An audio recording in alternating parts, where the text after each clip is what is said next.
Hello everyone, how are you all doing? Come on in, sit on down, I've got a special show for you guys today. I have with me Joe from JTFOLLOWSJC. Joe, how you doing? Can you hear me? I'm doing excellent. How are you doing, Paul? I'm good, thank you. Yeah, we've had a bit of a late starter today. We've been sorting out some last minute technical things to make sure this stream goes as smooth as possible. We wouldn't normally do something like this live, something so technical, would we, for this reason? But I feel like why not? I feel like we just need to get this done because for those who don't know, we've kind of come across a presentation which has kind of just blown our minds. Is probably the safe way of putting this, because it kind of has confirmed a lot to do with the research that we've been doing into the Little Season, the millennial reign of Christ, and our prolonged efforts to try and find as much proof as we can to back up this contentious theory. Now, Gunnar Heinsohn, the guy who made this presentation, unfortunately passed away quite recently, I believe. Was it just last year? 2023. Yeah, he died at the age of 79. And he made this presentation in 2016. Now, he's quite well renowned in his own little way. He was an economist, a sociologist, and kind of dabbled in chronology as well, and was kind of a professor of sorts who kind of just like to get his tendrils out into all sorts of topics. And he did this really long presentation about the first millennium and how there seems to be 700 years added to the timeline. And he just presents this amazing thing for like an hour, 14 minutes, and it's just been doing the rounds everywhere.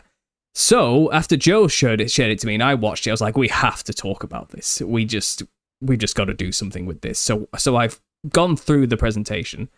I've added segments to it. I've kind of broke it up because there's a lot of information to take in at once into bite-sized chunks. And I've added some supplementary images to back up the things he's saying so you can visualize what he's talking about. And what we're going to do today, we're going to go through it segment by segment with you guys and with Joe and myself. And we're just going to comment on what we notice and how it corroborates with our own research. And maybe go through some of the things he says as well, which we may not agree with. And I think it should be a fun conversation. So, Joe, are you ready for this, Joe? Anything you want to add before we start? No, yeah, let's just get right into it. I just think that this, to me, it's like an amazing. I actually was a Jason Jack who said we're just scratching the surface, and I was like, oh, I don't know. I was like, maybe we are. And then it's like this just gets dropped in our lap. Like somebody just sends this to me on Twitter, and I'm like, oh my, this is like. These are the receipts we need to kind of start to no, I mean, I don't know if we can ever prove this, but this has given us quite a bit of evidence that we're on the right track. Absolutely. I mean, I think is it Velikovsky? I think he's kind of working off the back of somebody else who kind of did this alternate chronology thing. It's kind of along the lines of Fomenko as well, this type of revisionism of past events as not being layered on top of each other, as we're going to repeatedly hear about today, but actually being side by side in a short time span, basically.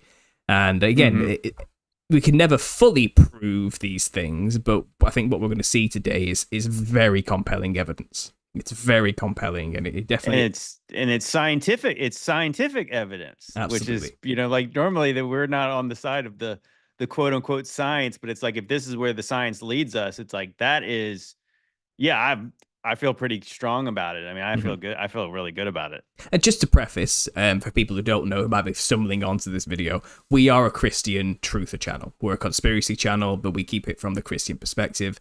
The reason we're looking at this is because we're trying to find any supporting evidence for the theory that revelation and tribulation has already come to pass. The 1,000-year reign of Christ has already happened, and there's evidence for that, and we're living in a particular time in Revelation.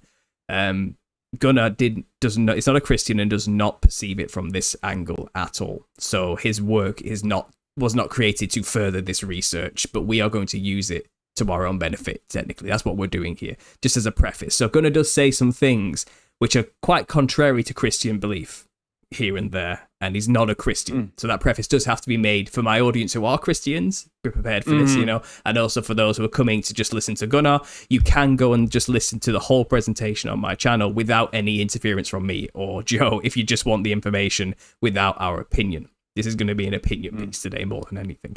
So that being said, shall we just get straight into it and watch the first segment? Yeah, let's do it. Let's do it. Okay, so we tried to master this off screen. I think I've got it.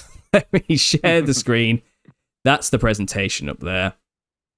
everyone can see it. Joe, you can see it too. And we're just Yep. going to press play and we're going to roll with it.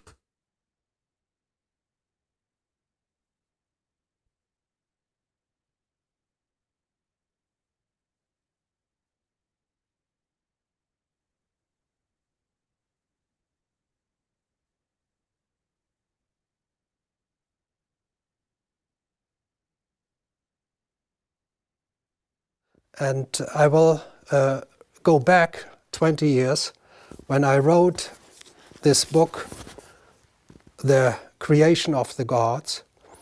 I dealt with the impact of celestial events, of celestial powers on the religion of man.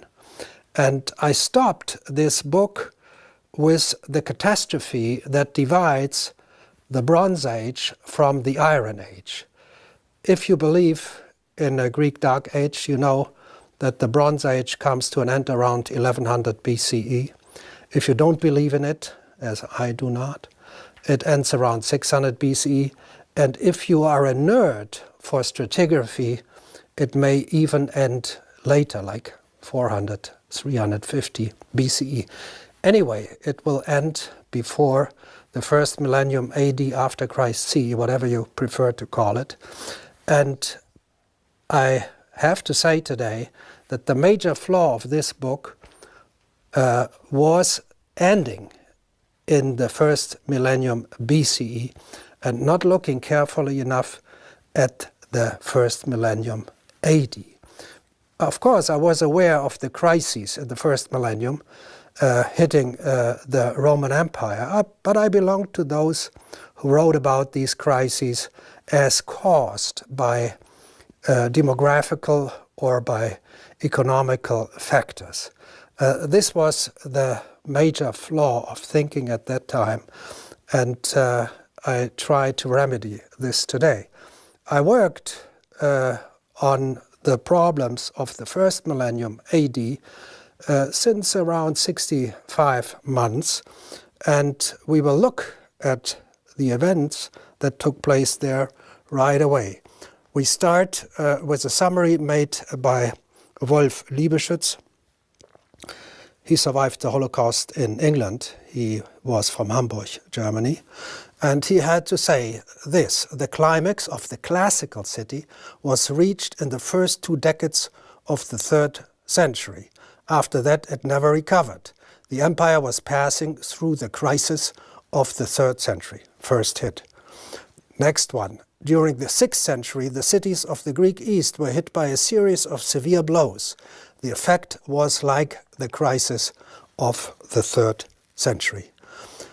We continue from these 2 crises to another one that is much less known. But I just want to show you here what these 2 crises meant. First, you had this area attacked, and 300 years later you had this area attacked, and it looks as if there was very little overlap. And for such a big strike, you would expect, of course, some overlap at least here at these frontiers. Now to the 10th century collapse, Polish scholars were quite avant-gardist in that research. It shows us that we have massive destructions running all the way from Norway to modern Iraq. And I just quote here on the catastrophes of the Viking cities. In the Scandinavian lands, the old rural places of power, commonly called central places, all met their end. A general conversion to Christianity took place at this time. If we move to Poland, there was a rapid, sometimes catastrophic, collapse of many of the pre-existing tribal centers. These events were accompanied by the permanent or temporary depopulation of former areas of settlement. And we move further south to the Black Sea, to Bulgaria. The Bulgaria metropolis Pliska had its whole production area covered by considerable amounts of erosion material. The the Pliska Basin was turned into a desert landscape in the 11th century. So if we take a look again at the areas that were mostly affected, we have to go all the way around here, and you are getting curious how such a strange arch could have been so meticulously executed. We summarize 3 major conflagrations. First, 3rd century crisis. It strangles Western Europe, stretching some 2,500 kilometers from Lisbon to Bari. Then we have Justinian's 6th century comet, devastates Eastern Europe, stretching also some 2,500 kilometers as the crow flies from Sirmium to Karnak in Egypt. And then we have the 930s disaster. It flattens the slim periphery left alone by the first 2 strikes in a huge arch from Oslo to Baghdad, some 4,000 kilometers as the crow flies. So you get the impression that some cosmic monster had tried to wipe out this Roman culture with just one blow. And then in a way, the cosmic maze seemed to have slit a bit far to the left, to west, and the monster had to come back to do the job and hit the right side, and still was not happy because people on the northern edges and on the eastern edges appeared still to be standing and laughing, and the monster came back and finished the job for good. It's very difficult to imagine a celestial event of this type that so neatly divides the destruction into 3 periods. But it doesn't end here.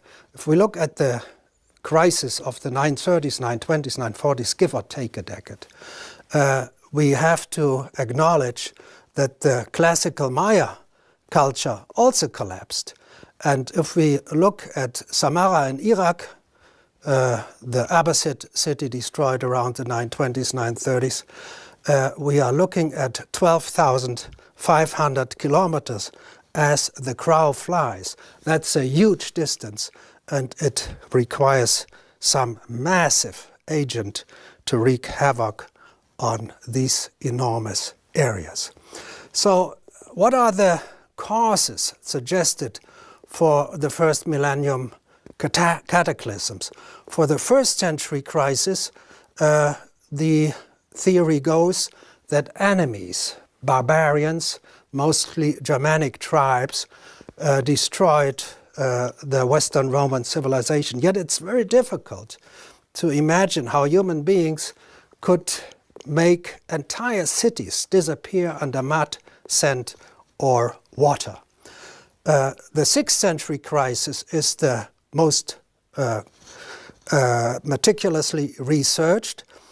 Since 1984, theories are put forward. They are mostly focusing on volcanoes, Volcano Rabaul, Volcano Krakatoa, Volcano Tierra Blanca, and some unknown, unidentified volcano in North America. Since 2009, comets are taken into account, and in 2016, even former comet Encke that disintegrated into the Taurids is seen as a possible impactor. For the 930s collapse, we have a major problem. It's the closest to us, and there are not any written resources for the sources. For the earlier catastrophes, we have written sources, none for the 10th century. And the only agent so far considered is volcano Elgia on Iceland. Volcanoes Katla and Vatnajökull also exploded. 18 million cubic kilometers of lava were released, and 450 million cubic kilometers of sulfurous aerosols covered the northern hemisphere. This was big. If it was big enough to touch all the way down to Iraq and far west to the Yucatan, I cannot imagine. I think it must have been a byproduct of something bigger.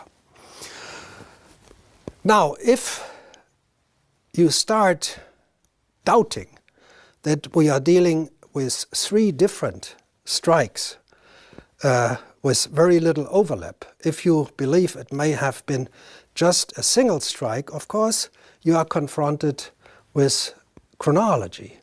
The strikes are divided over 700 years, and to imagine the 3 strikes as just one will force you to cut 700 years out of the first millennium. This sounds bizarre. It sounds just impossible.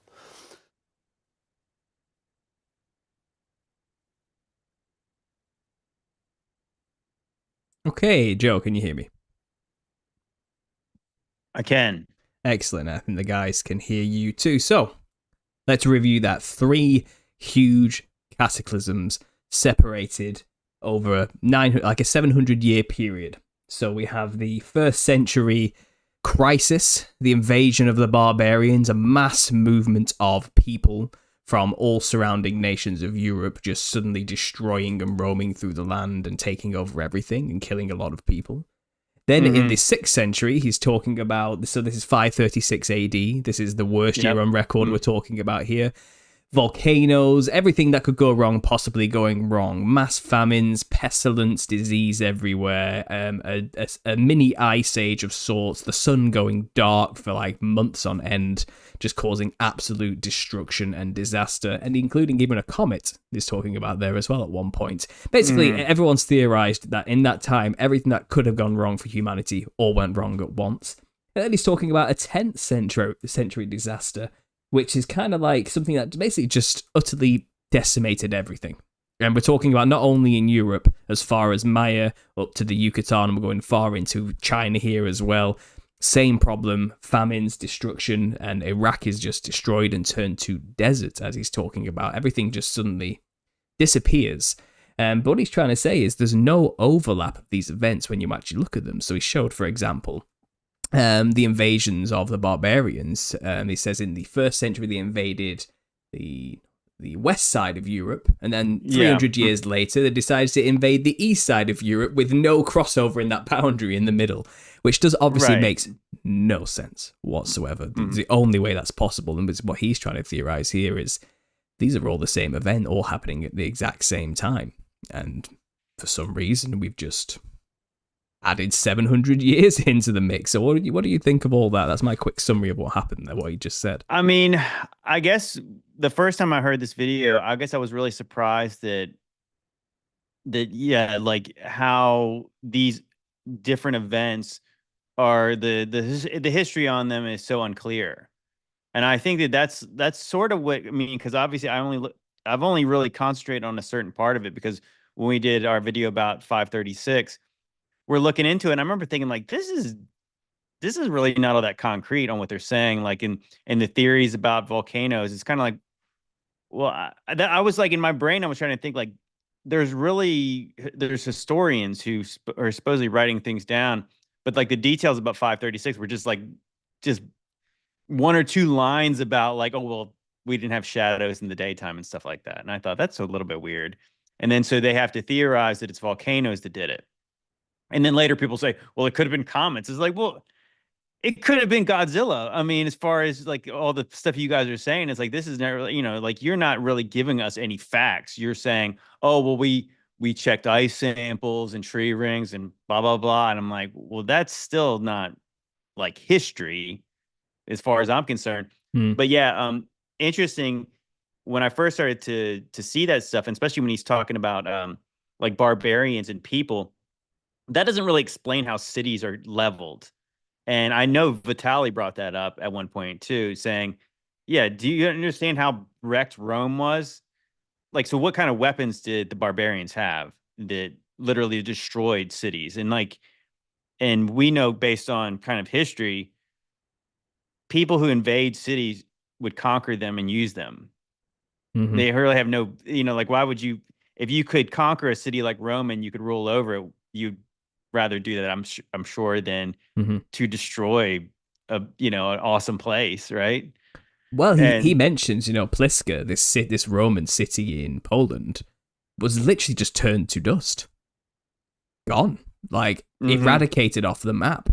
What could possibly cause a flourishing, like, brick building city, like with, you know, basilicas all over the place and everything you can imagine? And imagine a bustling Roman city to just disappear into dust with literally a few ruins that remain. And we'll get into that later in the presentation. He kind of briefly mentions it here, but he does go a bit further into that later. It boggles the mind. He describes it as like, it looks like a cosmic monster has like give like Europe a whip 3 times, separated by many, like just like, oh, it didn't quite finish them off that time, let's go back in again after they just have barely had a chance to rebuild, and let's just smash them down a bit more. And it's pretty much just annihilated everything. Like, and obviously he's talking about God here, like as a cosmic monster. From his perspective, it does seem a bit odd and cruel, doesn't it? But if this is from a Christian perspective, you know, let's get back to the millennial kingdom theorizing here, because that's what it's really all about. We can review what he says to the end of the world, but he's basically explaining tribulation here. This is... Yeah, well, I mean, he's talking about wars, famines, like literally the heavens shaking and basically hell on earth. It sounds like the book of Revelation. What I find interesting, though, is the 10th century collapse, or the late millennial collapse. I mean, I thought it was interesting, and I'm not sure if he mentioned in this segment, I've watched this video a few times, that he mentions that's the one that has the least amount of details about, which obviously would be the opposite, right? Like that you would have better records of the last one, not the first one. And I do think that's interesting, because it's almost like, the overlap is there, and it's like that's why there's no details, because it's all the same event. Right, shall we go to the next one, see what else they have to say? Perfect. Sure. So you get that video ready to press play, and I'll press play in it now as well.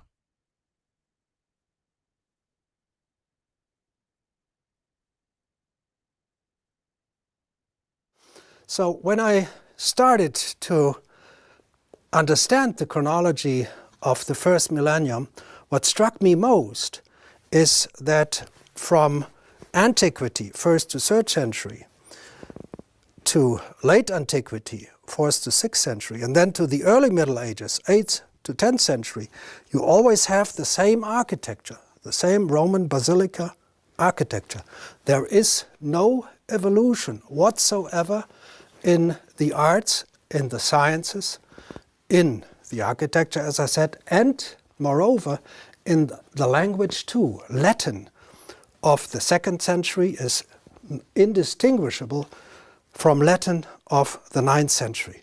So it's very strange, because before antiquity and after the early Middle Ages, you have evolution, you have changes. Within the periods, you have evolution.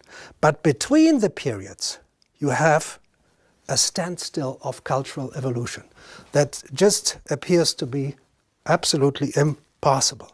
So what to do? You ask yourself, is there any side in Europe or in the Near East, is there any side where you have traces of these 3 steps of civilization? Antiquity, late antiquity, early antiquity. If you have them anywhere superimposed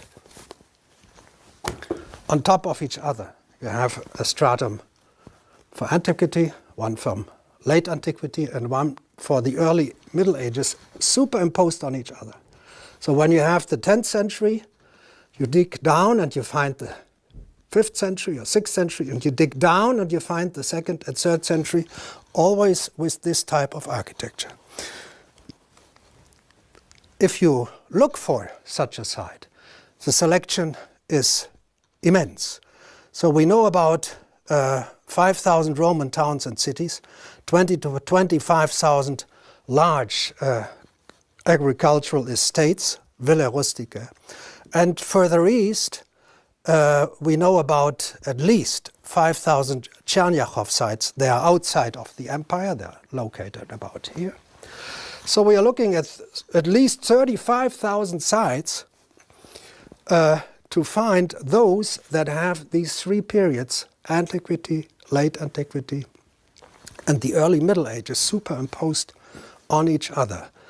And when I started looking, I thought there would be thousands.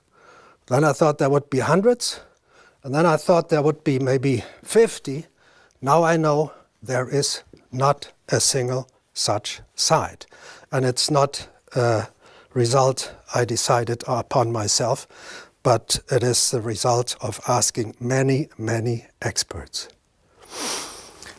So, if you get familiar with the idea that some 700 years have to be cut out of the first millennium because these three periods that form the 700 years are nowhere existent on top of each other, you ask yourself, why not obey scientific dating?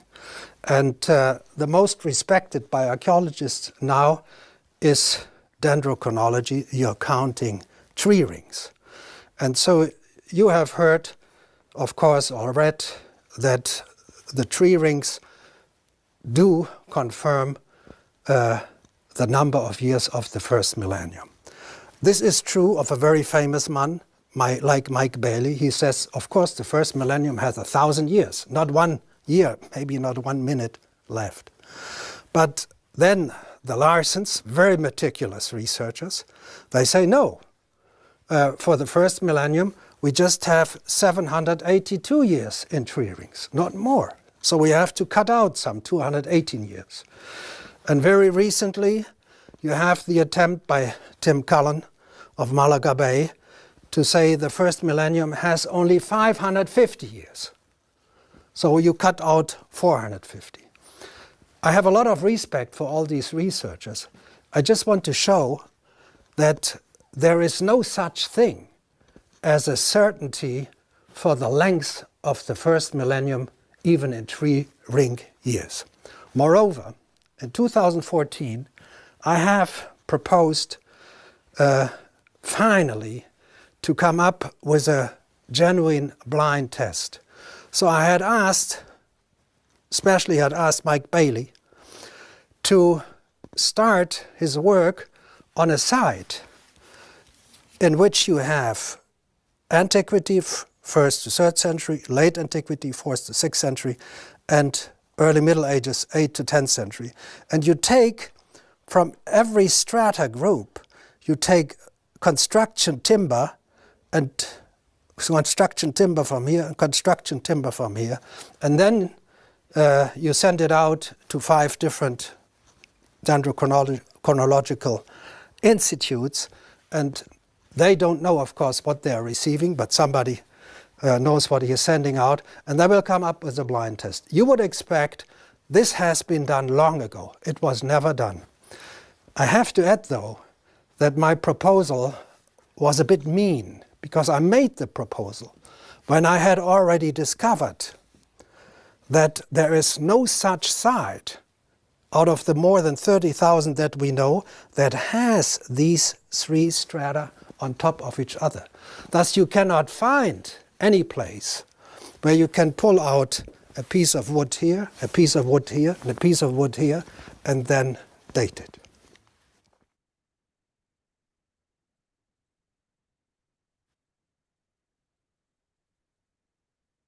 Okay. Joe, are you with me? Oop. Yes, sir. Good stuff. So, there we go. Strata, layers, 35,000 known Roman sites, no layered strata anywhere depicting 3 different stepstones in civilization spread across 700 years. Doesn't exist. He ran his own blind test. Not one site is showing any layering of development or different types of architecture, and also the architecture is all the same throughout each of these time periods. There's no advancement in archaeology, in architectural style at all in these 3 periods.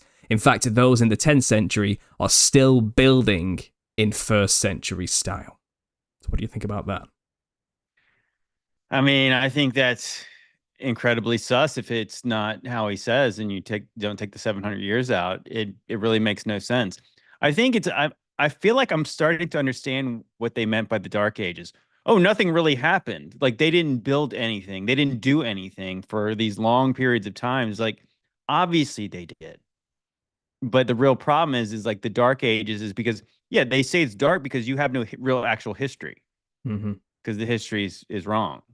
And it makes sense. This is scientific, and it kind of makes sense to me in a way that biblically, what could bury cities? I got two good examples biblically. You could say the flood of Noah and then the book of Revelation.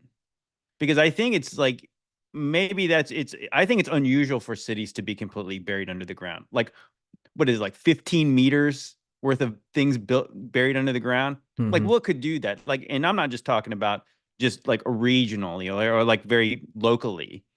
I'm talking about like you're talking about all of Europe and things like that. I mean, I think that sounds like that's a cataclysm on the level that, yeah, it's days of Noah, book of Revelation. That's kind of the list, I think. And the odd thing as well, they're buried like to the point of you can't even see them anymore. Like, so, looking like 15 meters, some buildings like 20 meters high, and they're not damaged. They've been preserved underground in many cases. They're digging up these full like basilicas. They're still here, and it's some of them obviously there's some damage, but they're in pretty good condition. Some of them aren't, some of them are. It's like it was a varied event of many very like degrees of damage was done, and it's kind of something like, I don't know. We know earthquakes. We know they can cause liquefaction of the ground, which means things can sink into the ground. That's one theory we have going, and mud flood is a thing that goes around quite a lot in these Tartarian alternate history circles. And people have said, oh, but the mud flood must have been, at the end of the 1,000-year reign when Satan was released or something like this. But we're hearing here, it's kind of like this happened quite a long time ago. Buildings were being buried. Like, it wasn't actually that recent. Yeah. Could we place the mud flood, and you theorize this, could this actually have been maybe 1st century, 5th century, 10th century, if it was all one time? Let's all put it back to just antiquity, 70 AD, sometime between 70 AD to 255 AD. Something happened which just buried everything. Just buried and removed cities off the map in one event like that. Who knows? Yeah, no, it's incredible to the thoughts going through my head when I was first watching that, because I was of the belief that, okay, the mud flood was happened in like the 1700s, and it coincided with the release of Satan. But at the same time, I was always a little hesitant, because I was thinking, like, would God really give the devil that much destructive power to like just destroy everything on the earth? And I always thought that's kind of seems like it would be only God could do something on the level of the mud flood, because there's evidence of it everywhere. Now, what's interesting is Gunnar, and maybe just because he's got a different type of mind than lots of us do, and he's got that German, engineering type mind. When you say, let's just say we took 700 years out of the first millennium. So we would like, oh, okay, so it's like year 1300 something, right? And it's like, that's not really what he does, because he was saying he dates backwards. So he's basically saying like the times of Jesus would be like in the 800s, somewhere in that range, 800s, 900s. And so then you think about it, if the Romans were thriving at that time, because obviously that would have been the very beginning, the times of Jesus was like the very beginning of Roman rule, because that was the times of, where at least we're told, Caesar Augustus, like the first emperor. And obviously Julius Caesar was right before that. So just think about Rome really thriving in this period. And now we're talking about right around 1,000 years ago. Okay, so now think about the architecture that does look mud flooded. And obviously it's this Greco-Roman style. And you're like seeing like, oh my gosh, I can believe, I had a hard time believing that the buildings in our local cities could be 2,000 years old plus. But 1,000 years old, now I'm like, you know what? I think that they could be. So yeah, I'm of the belief now. And I know we were saying that there's a guy who has a channel called the Armageddon, or the mud flood was Armageddon. And I'm thinking like, he might be right. I mean, yeah, maybe I could buy that now at least. And because we don't even get into the second millennium, where if the history is this murky and there could be this many gaps in the first century, well, how many gaps could be in the second century or the second millennium? So then we could just be talking about, we really don't have any clue how many years have been added to make the history work. Mm-hmm. Well, like I said, we have our history pretty well understood for, let's say, the second millennium. So this is all about the first millennium, but, you know, we're pretty well documented. History kind of became a thing from like 1000 to 2000, shall we say, roughly. But like I said, if you just remove 700 years off that, it moves us back. And we're actually in like, what, let's say, is it 350 or something right now, like, give or take, roughly, which means we can account for the last 250 years, which would have been at the end of 1070, which may have been like a reign of Christ in some, if you want to talk about, or something like, or 1,000 years where Satan was bound. And we can now play with this timeline, and people are saying to us all the time, it's like, well, if this is a little season, it's a very long little season. If the millennial kingdom started in 70 AD and ended in 1070, it's been like 1,000 years of Satan. You know what I mean? It's kind of, well, if we take this time out, it's not actually, it hasn't been that long anymore. Like this changes things again and puts us back into the realms of, it seems like this may have happened. Some things happened. And like I said, what are buried predominantly are the Greco-Roman style amphitheaters and basilicas. That's what we're digging up. Bathhouses, we're digging up pillars, we're digging up Roman arches that are round at the top rather than the Gothic arches, which are tall, which came afterwards. And he'll explain later, we'll get into it, but monasteries appeared after the 10th century, after the destruction, and a Christ-centric world just dominated immediately after this. Yeah. So we're going to get into that soon, which is kind of, again, hinting at a time where everyone got their eye on Jesus, and all they know is it's after Christ. That's all we know about time right now. You know, it's going to get... Yeah, well, you also think about it, like, so when you get into, like, the Matthew 24 prophecies, and you say there'll be tribulation that the world's never seen or never will see again. Whatever did this sounds kind of like what Jesus was describing, because this is like on a level that I mean, like I said, it's unfathomable, like the destruction around the world. Yeah, like I said, as he said, this didn't just centralize on Europe.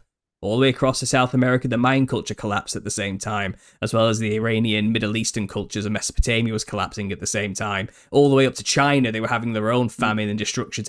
Everywhere was having just an utter destruction event at this time. It's just we have more archaeological evidence for this area, and this is where he was obviously digging around himself as somebody who's into this. So this is why he's kind of Eurocentric with his view here, but this is not specific just to Europe. Not at all. He talks about the churches of Asia as well later, which we'll get into. And just to quickly summarize, just a shout out there to Mud Flood Was Armageddon. Alan Paco, I think his name is. He's a regular in the chat. He has been doing this for years. Way before we even got involved with this. He's one of the front-runner pioneers of... He was talking about these things on the internet when everyone was like, what are you on about? Shut up, you crazy madman over there in the corner. No, he was talking about this way before us, and now, obviously, our work is built on people, shoulders of giants like himself, let's say, who I don't know, broke through. He was like the vanguard, you know, he was there trying to break through the naysayers' barriers in the beginning, and I think he's tired now. But he's still around, and go check out his channel if you haven't already. He's still in the game. Yeah, you know? definitely. I'm gonna probably go more back into his channel now. Because at first I did think, no, I don't think that could have been Armageddon, but now I'm like, yeah, that's actually my best guess right now. And I think, as you said, this will be more Eurocentric, because that's kind of like the history of the Romans in Europe, obviously, as where we live. I mean, that is kind of where most of the history would be important to us. But I think that the lack of history in other places too, you know, like if somebody else across the world had this very linear story of history, then you could say, well, obviously this wasn't the whole world. But the fact that there's not good detailed history other places that goes past these times, well, I think just confirms to me that it was the whole earth. And just to make it clear, he was even saying then, like, dendrochronology, the tree rings. There's no consensus with the dating process there, even in the community who uses them as dating processes. It went through 3 different researchers, Mike Bailey and the Larsons and the such, and they were like, no, there's 1,000 years there in the tree rings in the 1st century. And then the author's like, no, I think there's only 550 years there. And someone else is like, no, there's only 300 years worth of tree ring. Like, and no one agrees with each other, but we have this idea in our heads like, oh, well, they figured it out. We have the evidence. We know the time the history is correct. It's like, well, even in that time period, people weren't documenting history as we understand it today. People weren't making chronologies. People weren't thinking like that in those times. That's what we do today. It's more nebulous than we think, and there is no true consensus on chronology as much as we like to assume there is, because we like to we trust people, we trust authority. Go ahead. I got to be honest, and it's like I said, I've never claimed to be the smartest guy in the world. Do you understand what they mean by the dendrochronology? It's like, because I know that I get it. If I went down to my backyard and I chopped down a tree and I counted the tree rings, I could tell you how old the tree is. How do you tell me in 2024 how old the trees were during the first millennium anyways? Like, that seems like how do you go find wood beams in buildings and tell me when they were dated and based on the rings? Because wouldn't you have to know when it first sprouted, its first season? It's not an exact science, like we're telling here. No one's got any consensus on even how to count the tree ring. So what? Every year a new ring appears. Is that fact? Are you sure about that? Are you certain that's how trees grow? Because everyone points to on the tree ring record, 536 always comes up. There's this one ring in old trees that is just absolutely tiny and withered, and the tree did no growing in that season. Basically. Yeah, there was a group of years where it did not grow well, and it was supposedly that's what I learned in that when I was researching that video, is that bigger rings represent a healthier. Obviously, the tree grew a lot in the one season, and so that represents a good, healthy year. And then if it didn't grow a lot, that represents terrible years. But as I said, I remember watching when I was commenting to Vitaly, I'm like, so how could you know this unless you chopped down a tree that you knew was 2,000 years old and then you counted the rings? I don't know how you what I'm saying? In my mind, I'm like, I get in theory that one ring represents a season, but don't you have to have a lot of other markers of when this tree was planted, when it died, and all? Exactly. And also, there are very few to wipe them all out at the same time, because there should be more. I've argued this before. There should be way more older trees on the Earth if the Earth is as old as we're told it is. There should be way more. This also gives you a reason why there wouldn't be more old trees, because maybe the timeline is not as old as we think it is either. We really don't. I mean, we only know biblically, we know we can count generations and genealogies to Jesus, but after that, we really don't know. So if you think about, I would imagine the trees got wiped out in the days of Noah, if the flood destroyed almost everything. So then the trees had to start over again, and then they got wiped out again. Yeah. So how old would the trees really be? This actually gives a really good explanation of why there's not older trees. Yeah, absolutely. And it's even then, the old trees they do claim are thousands of years old. They're World UNESCO heritage sites, and you're not allowed to go near them. And they're kind of blocked. It's really old. They're blocked off as a tourist attraction. It's kind of no one's cutting down those tree rings and trying to find out what's going on there, And you look at them as well, and it's you can't call that a tree. It's a husk. It's a dead husk of a stump at best. It's that's dead. Yeah. That died a long time ago. That looks like it went through an incredibly horrible tribulation style event that destroyed it completely, and it's just barely still standing. It's where are the big fresh trees still growing their leaves, still alive and well, branching out over the horizon, with these giants that we are told used to be in the ancient past. It's but that's the talk for another time. Let's carry on with the video. Let's do the next segment, shall we? Let's do it. I'll press play now. You get ready to go.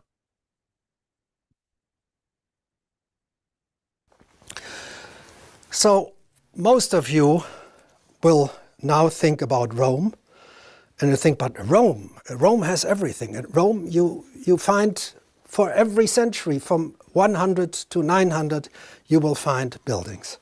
And this causes me to reenact, in a way, the first-class freshmen that study Christian archaeological history. They are confronted with two enigmas, or with two miracles.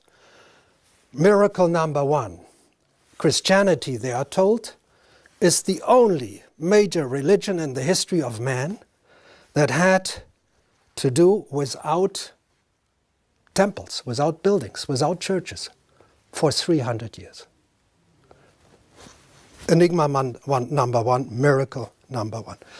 Then, eventually, 300 years after Christ, in the 4th century, when they started to build churches, they decided to do this in the style that was 300 years out of date. So they built their churches in the basilica style of the 1st century. This is Old St. Peter, dated to the 4th century. And this is, in the same city of Rome, of course, the Basilica Ulpia, built in the late 1st century CE, or after Christ. This, of course, is downtown in Rome. It's a very rich building, and this is outside of the Roman walls, so it's a relatively poor building, but you can see, if you look closely enough, that it's more or less the same architecture. Okay, now we move to late antiquity, 4th to 6th century. And here we again find in Rome basilicas with these peculiar ground plans. And now you tell me, look, there you have it. You have this in antiquity in Rome, and you have this in late antiquity in Rome. Yes, that's how it is called.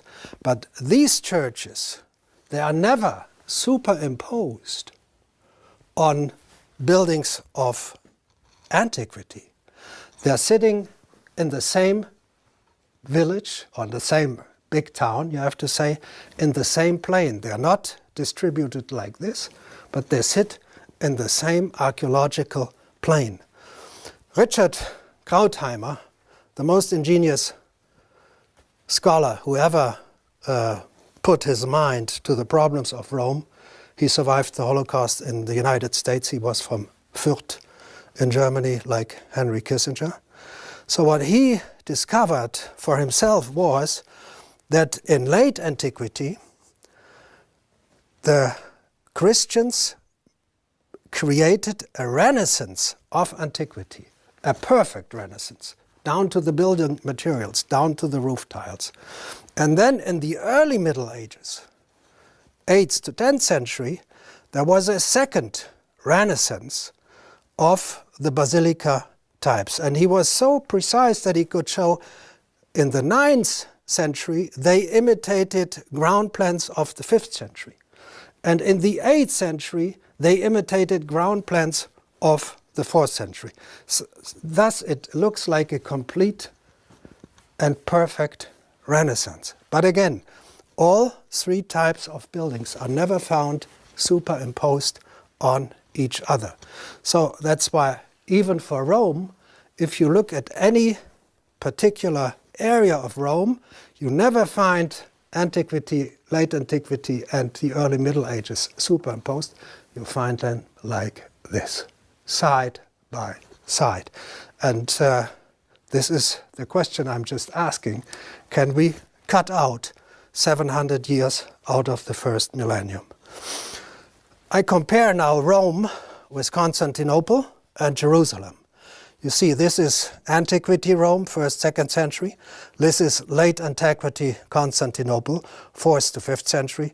And this again is Jerusalem, 1st to 2nd century. At the first glance, you get the impression this is the Circus Maximus of Rome with the imperial palace. This is Circus Maximus of Constantinople with the imperial palace. Down here, you get the impression, oh, they really try not to fall too much behind the 1st and 2nd century AD. So now we go into Rome, and you see in the colors, I gave the same colors to antiquity, late antiquity, and early Middle Ages. And in each period, you have the same basilica style, the same building materials, the same colors and paints. You have no new living quarters here and no new living quarters here. So the churches, they are divided over the three periods. But the same is not done with the living quarters. We have living quarters basically only for one period. Wherever you put them, you can put them here, you can put them here, you can put them here. But you don't have 3 times living quarters on top of each other. But what is even more striking in the latest period, 8th to 10th century, you have, as I mentioned before, the same Latin as 700 years earlier in the texts that are attributed to this period. Moreover, the texts that are attributed to this period mention nearly all the famous buildings dated to the 1st or 2nd century. From the Colosseum to the Pantheon, but everything appears to be intact again after the Western Roman Empire fell, after the Eastern Roman Empire fell. Suddenly, in the early Middle Ages, everything is intact again. So you have an additional hint that we are dealing, for all the 3 periods, with just one period that in chronology is distributed, split, put on top of each other, but that in stratigraphy and in cultural elements belongs to the same period.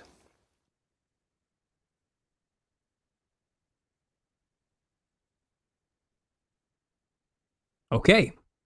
Joe, are you with me? Yes. Fantastic. Right, so there we go. He's basically explaining antiquity, middle antiquity, late antiquity, 700-year period. The buildings are the same, but he talks about the Christianity specifically, and he's saying there was no churches built by Christians in the first 300 years of their existence. Only until the 4th century, was it 300, around 300, something like that, maybe 400. The times of Constantine. Yeah. So is what we're told. That's what we're told. And that's never happened anywhere else in the history of any culture that's ever existed or any religion before. No, they've never gone that long without building temples or churches or anything at all. Just a place to gather, shall we say, rather than just anything else. A place, to call their own as a city that's dedicated to Christ or something like that. It took them 300 years to do that, and when they did decide to do it, they were building in the style that was 400 years out of date. Yeah, the pagan style. Supposedly the pagan style. Well, yeah, they were just building in a style that was well understood to work at the time, which is the Basilica style. So they were just copying the standard procedure to build a building in that time, in the early, in antiquity, in the 1st century style. But by, you'd think in 400 years they would have developed something new, some kind of new motif. But you can see the evidence there; they're the same. And historians will try to equate it to the Christians did a Renaissance revival of 1st century architecture in the middle antiquity period, and then by the 10th century they revived it again, the 1st century style based off the 5th century style. It's kind of, how many hoops do you have to jump through to try and justify why this is happening? The Christians were trying to build an homage to the times they were being fed to lions, exactly, burned up and burned as Roman candles in the streets. They really were fond of that time, so they thought, we'll build them just like Roman its prime. Mm-hmm. Well, it's obviously, I think that's one of the best points I said when we were watching that. That was one you and I first mentioned to each other, is that I've always thought, basically since we came to this conclusion that we're in the little season, I was like, there's something weird going on between the 1st century and jumping all the way to Constantine, that Christianity just explodes, where it goes from they're persecuting Christians in the 1st century, and then 300 years later Rome becomes Christian. It does, there's something really off about that. And so what are the Christians doing in the middle? And it also answers questions about the questions we have about 70 AD. So what did the early Christians write about 70 AD? And there's really not a lot of writing about it. And it's what is going on right here? That there's not clear answers about what the 1st century meant to early Christians. And it's probably because it's stuff is stretched out, and then you have certain Christian martyr, Justin Martyr and all these other early church fathers, they're all spread out. And you're like, what if they weren't spread out? This actually makes a lot more sense. And actually, this video doesn't go into it, but I went to Gunnar Heinsohn's website, and he actually makes a case that Constantine is actually in the 1st century.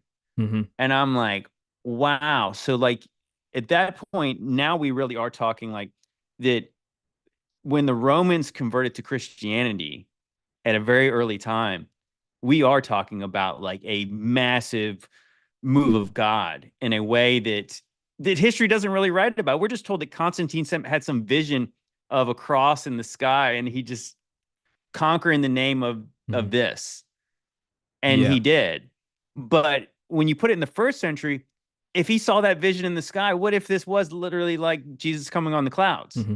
Well, people would say, well, how can that be? We have the evidence of the succession of Caesars throughout the Roman Empire up into Constantine, and, you know, that's spread out over a 400-year period, so that can't be the case. And someone left a really great comment. I can't remember his name now, so I'm sorry for this, but thank you for giving us this idea. But he says, it seems like these aren't Caesars that successfully in succession, one after the other. These are like localized emperors of regions who are all existing at the same time, who were just in control, mini Caesars of different areas of the empire, not of the whole empire at one time, but they all had their own thing going on in different localized areas, and they weren't separated by time, and there may have been overlap between a few of them in the short period of time, but they weren't all the Caesar, the one ruler at any given time, you know. That's a good point too, when you really consider too that like just our U.S. dollar, and we have Benjamin Franklin's on the $100 bill. Mm-hmm. What year was he president? Oh, well, he wasn't president. You know, like, so you could imagine like that sort of thing still happening in the Roman times, especially if America's modeled after Rome. Mm-hmm. Interestingly enough, Elon Musk tweeted yesterday that America is the new Rome, and I just gave it like a emoji, like what are you talking about? But I mean, our coins. You go look at our quarter. You have the eagle on the back, and you have George Washington looking very much like a Caesar on that, and it's like, yeah, I can see them, and I think later we'll get into like why things are the way that they are. But he mentions, I think what it is like, there's 1,000 years of history, or at least we're told. The chronology says there's 1,000 years. I could see historians doing their best to stretch the history out. I mean, maybe not even like nefariously, just trying to stretch out history to make sense of it. Well, obviously, these Roman emperors would have rolled right around here. Mm-hmm. But again, if we're talking about 300 years and not 1,000, then yeah, it makes sense that Constantine would have been in this certain time period. Well, Carl Hoffey in the chat says it's like governors of states in America. It's the same principle. Yeah. That's what they were actually referring to about many of these Caesars that supposedly ruled over a particular time. Maybe it wasn't, again, over this long period. And again, I don't know where we lay the church fathers into this as well, if you even want to consider calling another man father anyway, or the validity of all of that, if you want to get into that whole mess. But the people say, well, no, we have the apostolic succession all the way down to Peter, don't we, through the churches, and then the schisms that happened to the Eastern Orthodox and so forth, and we have the documented history. But what we're seeing here is, no, you don't have the documented history. No, there's not documented history. Actually, I think even later, I'm not sure if it's this. I listened to a podcast he was on. He actually mentioned during the times of Marcus Aurelius, hey, like the gladiator movies, there was this great fire in Rome that burned all their records up. So basically all the records of Rome were burned up at that time. So now we're in a place where very early on, you kind of get answers for why there's not history about this. Like questions that I've always had, answers to questions I've always wondered about, like, so how did the Roman technology get lost? It only makes sense in this kind of view. It really, I mean, this is the only rational explanation to why did the Romans have so much kind of ancient technology that we don't know about? Why is Roman concrete better than the concrete today? We don't know what they have. Because literally there was like a reset on the level of, well, maybe not quite on the level of the days of Noah, but like a reset where people really have no idea. It's like they literally are just digging out cities and they don't have any idea how they were done. I mean, we all learn about the Romans in like primary school and in high school, you know, and they talk about the Roman like phalanx and the things they had, like the methods of war they developed, you know what I mean, which were advanced, and how they could just roll over everywhere wherever they went and just absolutely dominate everything. It's kind of like, well, maybe they had some kind of technology or weapon we're just not privy to now. There's no evidence for it anymore. People talk about, you know, these giant cannons we find all over the place, like Conspiracy or Us shows these giant metal tubes that are all ornate and like gilded, you know, and people say, oh, they're cannons. It's kind of like, there's no way that thing fired a metal ball anywhere. Like, at the size of that thing, who would lift the ball to put it in there? You know what I mean? It's kind of like, what, could they more likely have been frequency directed energy, vibration, resonator weapons or something like that? We're talking about the walls of Jericho coming down with a horn here, you know what I mean? We're talking about a level of like society that it's difficult to comprehend. I mean, even these Roman cities are pretty incredible when you actually see them. Yeah, they're very incredible. Like, they're very incredible. How did they build those things again? We have to wonder. Like, I don't think we're dealing with primitive people at all. I don't think when Jesus was walking around in these societies of Rome, in Jerusalem or Roman occupied, I don't think they were as desert dwelling, sandal wearing like places, you know, wearing like ragged white, I don't know, what would you call it, papyrus cloth or something, you know what I mean? I don't think they were wearing those type of things. I think this was a much more advanced place than we understand, which also would explain why there's so many medieval paintings of Jesus wearing medieval clothing. You know what I mean? Yeah, like, right. It's kind of all there, isn't it? You know? Now we are actually putting him in that 800. basically in that time period. It's not as crazy as it sounded. You know, I remember when you first talked about that, I thought that's pretty wild, but no, it's like literally the end of the first millennia is like right in the times of like when you'd have like knights and all this kind of stuff. It's like all right there. Even later he goes on toward the end of the video, and I know he mentioned on another thing, like we have these mythologies of King Arthur. He actually puts King Arthur in the times of what's his name? Julius Caesar. So King Arthur would have been before Jesus. Yeah, we'll get into that at the end. I kept that in. That's pretty really good. That's pretty interesting. Let's keep powering forward. We'll get to that at the end. But that is a great point. Like, not only can we move Constantine back to the 1st century, we can actually move a lot of legends back, quite a lot, and there's good evidence for all of it. So let's carry on. I'll press play now, and we'll keep going with this.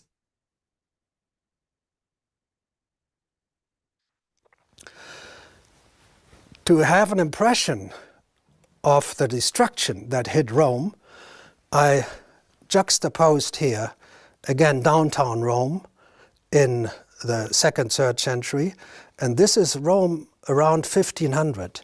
And you can see that the city is still full of mud heaps, nearly as high as the Pantheon, because they had dug out the Pantheon and thrown the mud that had covered the city behind it. And very few buildings are left. So here you see the Pantheon here you have the Pantheon here you have the Colosseum here you have the Colosseum here. It's a wasteland with a few significant ancient buildings and churches. If you do a close-up on the very downtown of Rome and of the entire empire, stretching 4,000 kilometers as the crow flies, you can see that even in the 16th century, downtown Rome is still used for basic food production, agriculture. So the Circus Maximus is divided in individual fields with water ditches, and you can see the imperial palaces. They still look like a Hiroshima or Dresden. If we turn to Byzantium, we have first antiquity, 1st to 3rd century.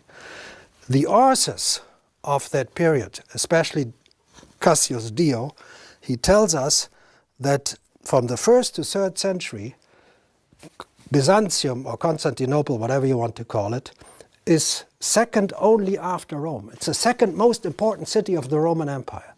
And it has for the first 3 centuries basically not one brick, not one house. Nothing. But in the 4th to 6th century, when you have this impressive picture of Constantinople I showed you here, in the 4th to 6th century, you have a civilization in Byzantium that is indistinguishable of Roman civilization from the 1st to 3rd century. Now we move to the early Middle Ages, and there is not a single new building in all of Byzantium. Thus, what the scholars do is they turn to texts, and they said the texts are mentioning peculiar buildings, and then they discover that the buildings mentioned by texts attributed to the early Middle Ages, the buildings are indistinguishable of the buildings that are in reality existing here, and that are looking very similar to buildings from that period in the city of Rome. Thus, Byzantium, for the three periods, for the 700 years, or if you look at the end, 930s, 1 to 930s, has archaeology, strata with buildings, for some 230, 240 years, give or take a decade. There are no buildings in antiquity, there are no buildings in the early Middle Ages. If we move to Jerusalem, it has a famous stratigraphy, very recently made accessible for the public, Kishle, and it is the finest stratigraphy of all of Jerusalem. And you have a situation different from Byzantium in that way that you have antiquity, but you have no buildings for late antiquity. And you have no buildings for the early Middle Ages. You jump from antiquity, 1st to 3rd century, right into the high Middle Ages, 10th to 11th century. And here you find a building constructed under the Crusaders, a tannery under the Crusaders in the 11th, 12th century, which means Jerusalem is naked of buildings from around 230 to at least the 10th century. And we are puzzled by this because when the Crusaders attack Jerusalem, they kill the Muslims and the Jews in huge numbers. A massacre well attested for in many sources. And we do not understand who the people are they could kill if in this period of the early Middle Age to 10th century there was no new construction in the city. There were no buildings where these people could have lived. Of course, you have buildings down here, but you cannot massacre people in the 11th century that live in the 3rd century. That's impossible. This can only be done if you take out 700 years. Now, we move away from these three very central cities and look at areas all through Europe. And I'm doing this very quick because you understood the idea. This is one of the palaces of Charlemagne, 8th century, 8th, 9th, 10th century, and that's the building here. And it is modeled after a building in Cologne 700 years earlier. So you say, why not? Why shouldn't they do this? But if you look at the city of Ingelheim and you ask the archaeologists, okay, this is around 800 something, what do you have deep down at 100? Oh, there we have nothing. So you can see that this is considered to be a renaissance of this building, but on the side there's no stratum with buildings from which the people building here could have learned how to build a site so similar to Cologne. This is the interior of the Ingelheim Aula Regia, and I have to give you one or two quotes here. How the excavators are surprised. They are looking at the 9th century. They say the semicircular building clearly shows the significance of antique models, the only one of its kind in medieval architecture 700 years later. Ingelheim's throne hall, that's this hall, is in the tradition of the antique and late antique palatial aula. And I have to add, the colors here, the painting here you find is down to the chemical fingerprint, identical with colors that were employed 700 years earlier. The aula roof was covered with tiles formed in the ancient Roman way. So you imagine, if you ever built a house, the roof tiles are important. You want to be very correct with the roof tiles that no water is coming through? And why would people in their right mind not change even the roof tiles 700 years later?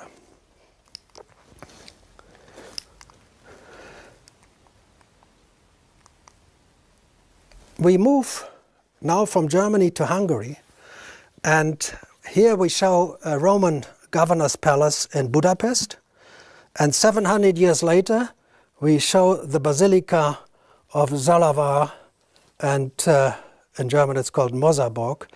And the excavators are surprised. This building is much simpler, much smaller. They are surprised by the same architectural styles, by the same building materials, and even the smaller details. These are this is painted glass from the 9th century. This is painted glass. These are gaming stones made of glass 700 years earlier. And if you go to very sophisticated material, we come back to that.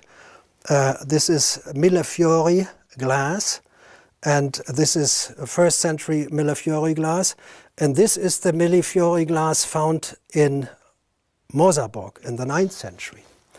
And you wonder how they could recreate the technologies for such sophisticated items. Again, now we are looking at writing pens the Romans used to write on wax tables with these metal pins. And these are 1st to 3rd metal pins, Roman, and these are metal pins as they were found 700 years later in Mosarburg. We move to southern Italy, and in the 8th, 9th century Langobardian area, there is a small temple, that's why it's called Tempietto del Clituno, and it's built in a style of 700 years before. And the researchers wonder, the Roman imagery of the Tempietto is overwhelming.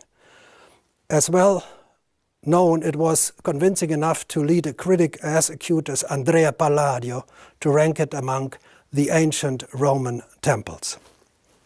We move now to Spain, northern Spain, Oviedo, and again we have a government building of the 9th century with a ground plan 700 years older, and we have here a church, San Julian de los Prados, and the scholars write the surprising ornamental painting in a Roman Pompeian style gives the impression of an antique basilica through and through. They do not understand why this could be achieved 700 years after the original buildings had been built and were destroyed either in the end of the Western or in the end of the Eastern Empire. And again, if you look at these sites from the Longobards or here from Spain, and you ask, okay, this is the 9th century, you built this, do you have anything in the 5th century or do you have anything in the 2nd century underneath? No, we have only that. Now we move to Bulgaria. Here you see Romans Sofia, Ulpia Serdica, with walls 10 to 12 meters high, gates 13 to 15 meters high. And if you look carefully, you can see it's the same type of towers, the same type of gates, the same type of buildings, and even the dimensions of the gates, 10 to 12 meter the walls, 13 to 15 the gates here, 10 meter the walls, 14 to 15 the gates are more or less identical. And if you look at individual buildings in 9th century Pliska, it has an outline of the 2nd century, and the archaeologist Rashev, unfortunately, he died in a car accident. They mentioned, besides the already mentioned antique columns and capitals, Pliska contains other more ancient materials. Most common amongst them are the bricks. A small part of them are Roman from the 2nd and 3rd century. In the 9th century, 700 years later, sealed by the seals of the state or private persons. So now you have to imagine, you build a new major house or actually public building, and you use the bricks, the individual stones in the walls, and you take them from 700-year earlier buildings. And more important, roof tiles are, they believe, used roof tiles. And again, if you build a house, why would you use 700-year-old roof tiles? Because the roof tiles crumble and you have to replace them after some time. A major problem. These are some of the buildings constructed in the Roman city of Preslav. And again, you see the typical basilica style of the 2nd century, 700 years later in the 9th and 10th century. And the Bulgarian archaeologists, they're really puzzled. They say the thesis about the antique origin of the monumental buildings in Pliska is not based on the antique materials found there alone. Its most impressive monuments are antique in appearance. It seems more natural to assume that they belong to an earlier epoch, but the archaeological evidence does not allow this, and it's exactly what makes Pliska a real puzzle. They do not understand why in the 9th century people built like in the 2nd century. But if you look at Pliska and Preslav and you ask what you have deeper down, something in the 2nd century or in the 5th, 6th, nothing. They have only this. So you understand, whatever the site, whatever you date in the 1st millennium, there's always only one block. There are not 3 blocks on top of each other, building blocks. There's just one block.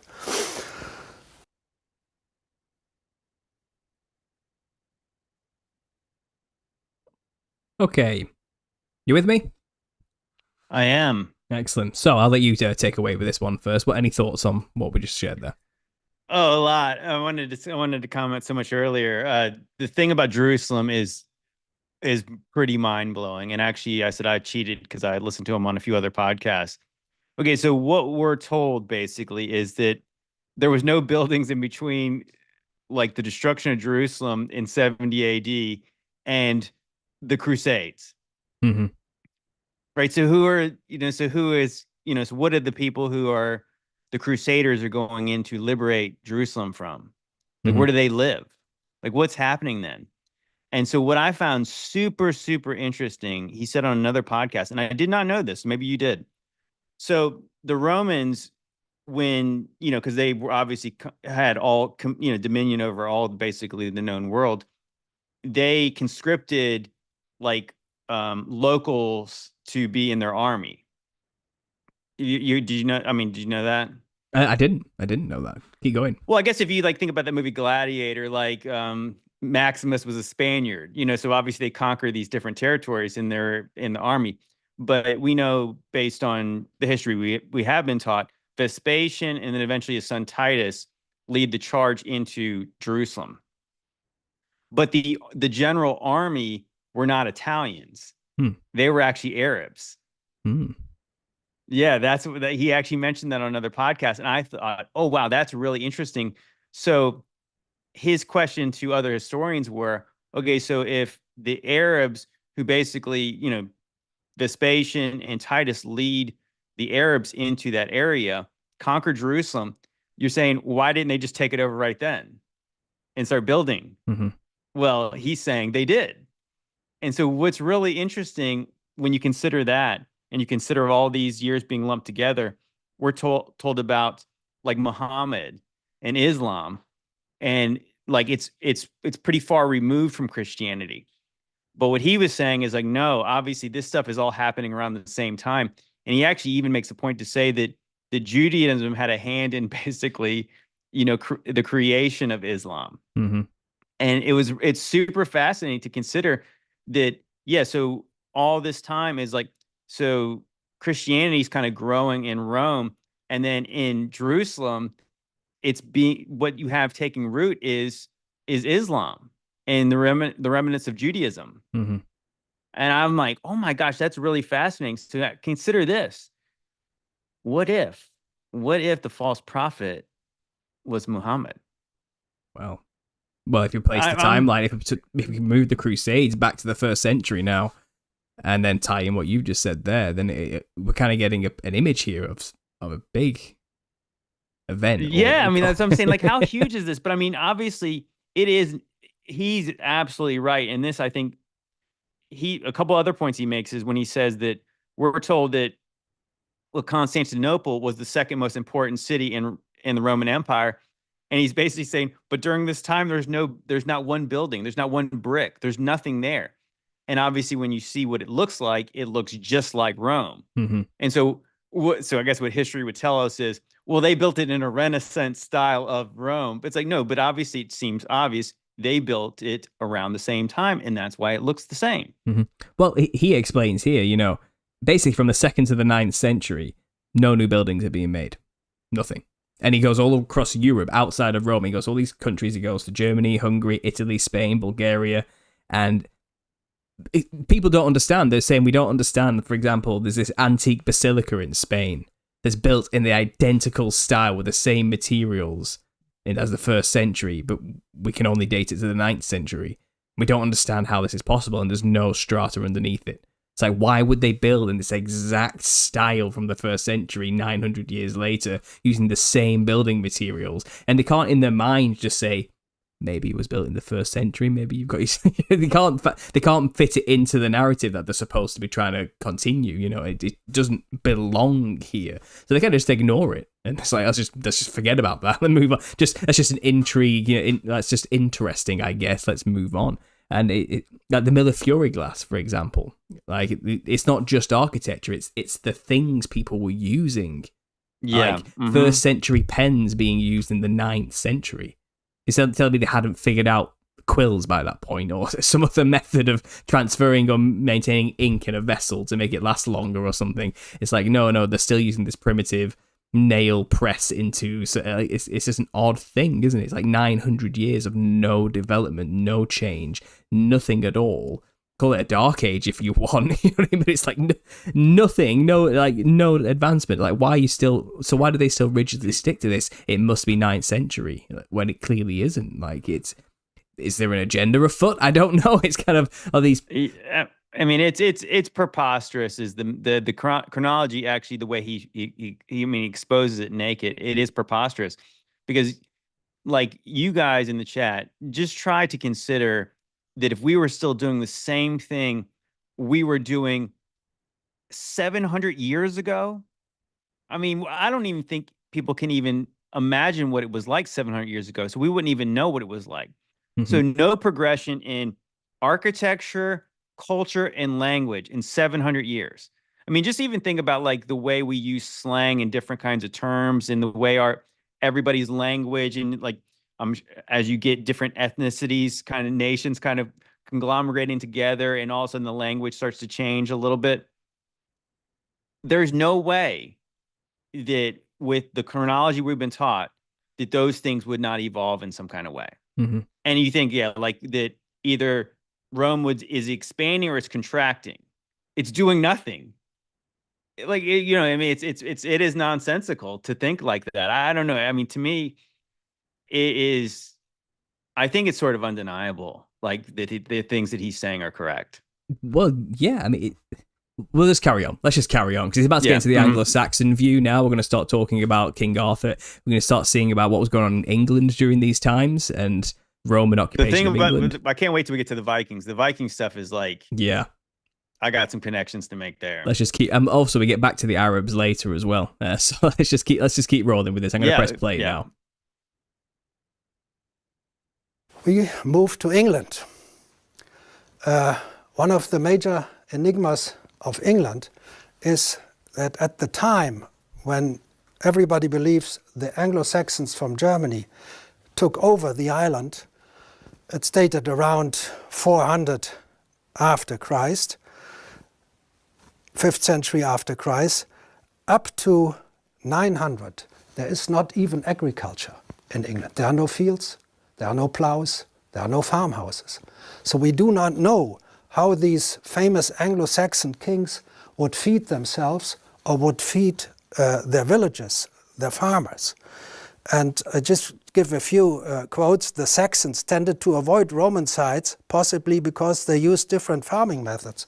But the Roman sites had the best soils, the best water supply.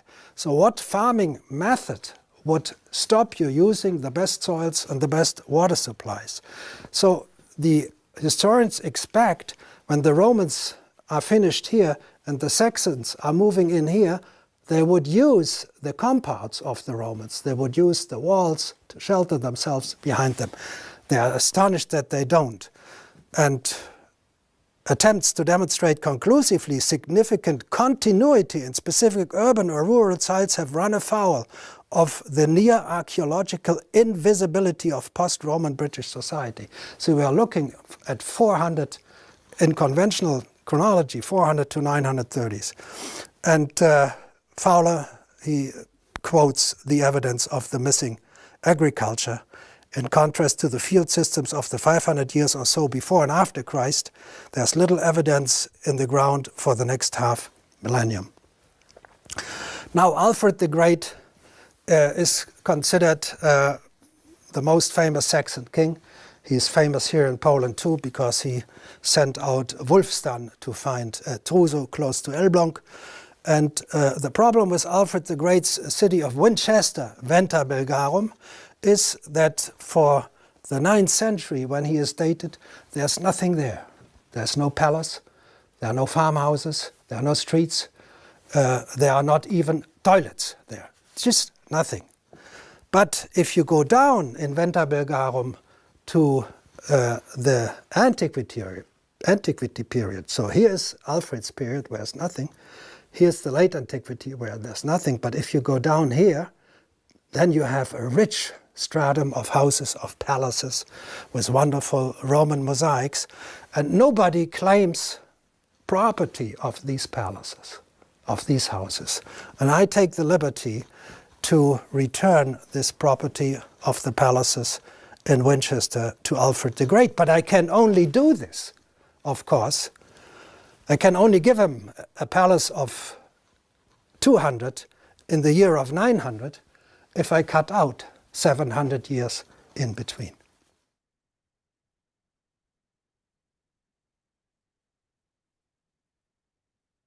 Okay, so there we go. Anglo-Saxon invasion of England. When they came across, and it's contested, it's about 450 AD, they think, is when Anglo-Saxons kind of really began to sort of come in. But it's argued that they were pushed back originally in like the 3rd century or something by the Roman occupation that was already there. And then they started to come in after Rome started to recede around 400 and 450 AD. They started to leave, because they were just had no support there. The army was needed to fight the Gauls, I believe, really far south on the Mediterranean border. A lot of barbarian invasions were going on at this time, apparently. It's like, we need the troops out of Britain. No one really cared about Britain, not occupying Britain, so bring the troops out. And I believe later on, there was a request from the remaining stragglers there to help fortify Britain, and they were denied by Caesar at the time. To be like, all right, so it's over. Like, let's just leave this place. And then that's when, we're told, the Saxons came in from these German regions, and they settled in Britain. But by this point, there was just these abandoned Roman cities everywhere, and they didn't use them.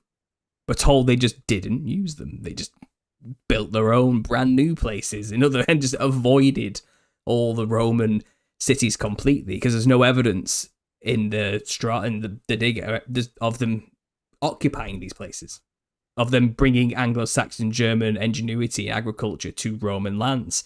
There's no plows, Anglo-Saxon plows in Roman fields. You know what I mean? They don't exist. There was no crossover. Yeah. And it's kind of, this makes no sense. But humans wouldn't do that.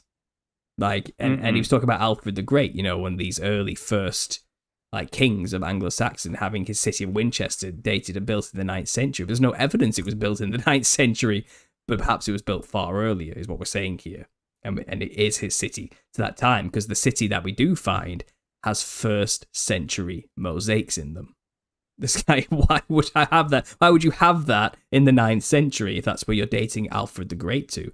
So, no, we have to bring him far earlier, it seems like. And he explains it later, and I'm going to spoil this here. But to get to the point of this, he's basically saying he believes, I think it was Julius Caesar who invaded Britain. I think it was him in quite early on, wasn't it? The 1st century. So Julius Caesar is kind of your unofficial first king of the Roman Empire. Yeah. You know, he called himself dictator for life. It's funny because people argue about like how many kings there were in Rome. It's like, Yeah. you call him whatever you want, but he was most certainly what a king would be. Well, they argue that, you know, Julius Caesar went in practically unopposed, mainly fighting off the Celts, you know. But what he says is, no. He was not the only person at that time invading Britain. There was war of a mass scale between the Anglo-Saxons coming in and the Romans at the same time. There was a clash, and it's almost as though it seems like they teamed up with the Celts to push back the Anglo-Saxons, and he gets into it later, but he basically dates it all as happening. It all happened at the same time, and they weren't using the same lands because they were at war with each other. It's not like... Well, you know, what's interesting is I wonder if this could be also that you have like the barbarians all attacking Rome, but they're all these different barbarians, but they're actually all the same ones. Mm-hmm. Is it possible that some of the Anglo-Saxon things were just the Romans conquering Great Britain? Because if you really think about it in a way that one of the weird things that I'm sure a lot of us people in the conspiracy community always have wondered about is like Londinium, like the Roman city that's like really actually like London. There's like two cities of London. Mm-hmm. And like, okay, so if the Anglo-Saxons came in and then eventually took over, why did they leave this Roman city that's basically almost still a different, separate, sovereign little thing in London, even till this day? Mm-hmm. That's weird. And then you have like, the things like the Rome. I don't think they would just abandon a place like Great Britain. Obviously, we see those strange walls that are built around the island that are just like, what were those things for? England, as somebody who lives here, is just littered with Roman ruins, as we call them, and, you know, walls and all sorts of things. And it's kind of, it seems odd that they would just abandon it all as well. It really does seem odd that they would just leave what they built behind. All of it, none of it really makes much sense. Like, they occupied Britain for like 400 years and said, nah, forget this, let's go.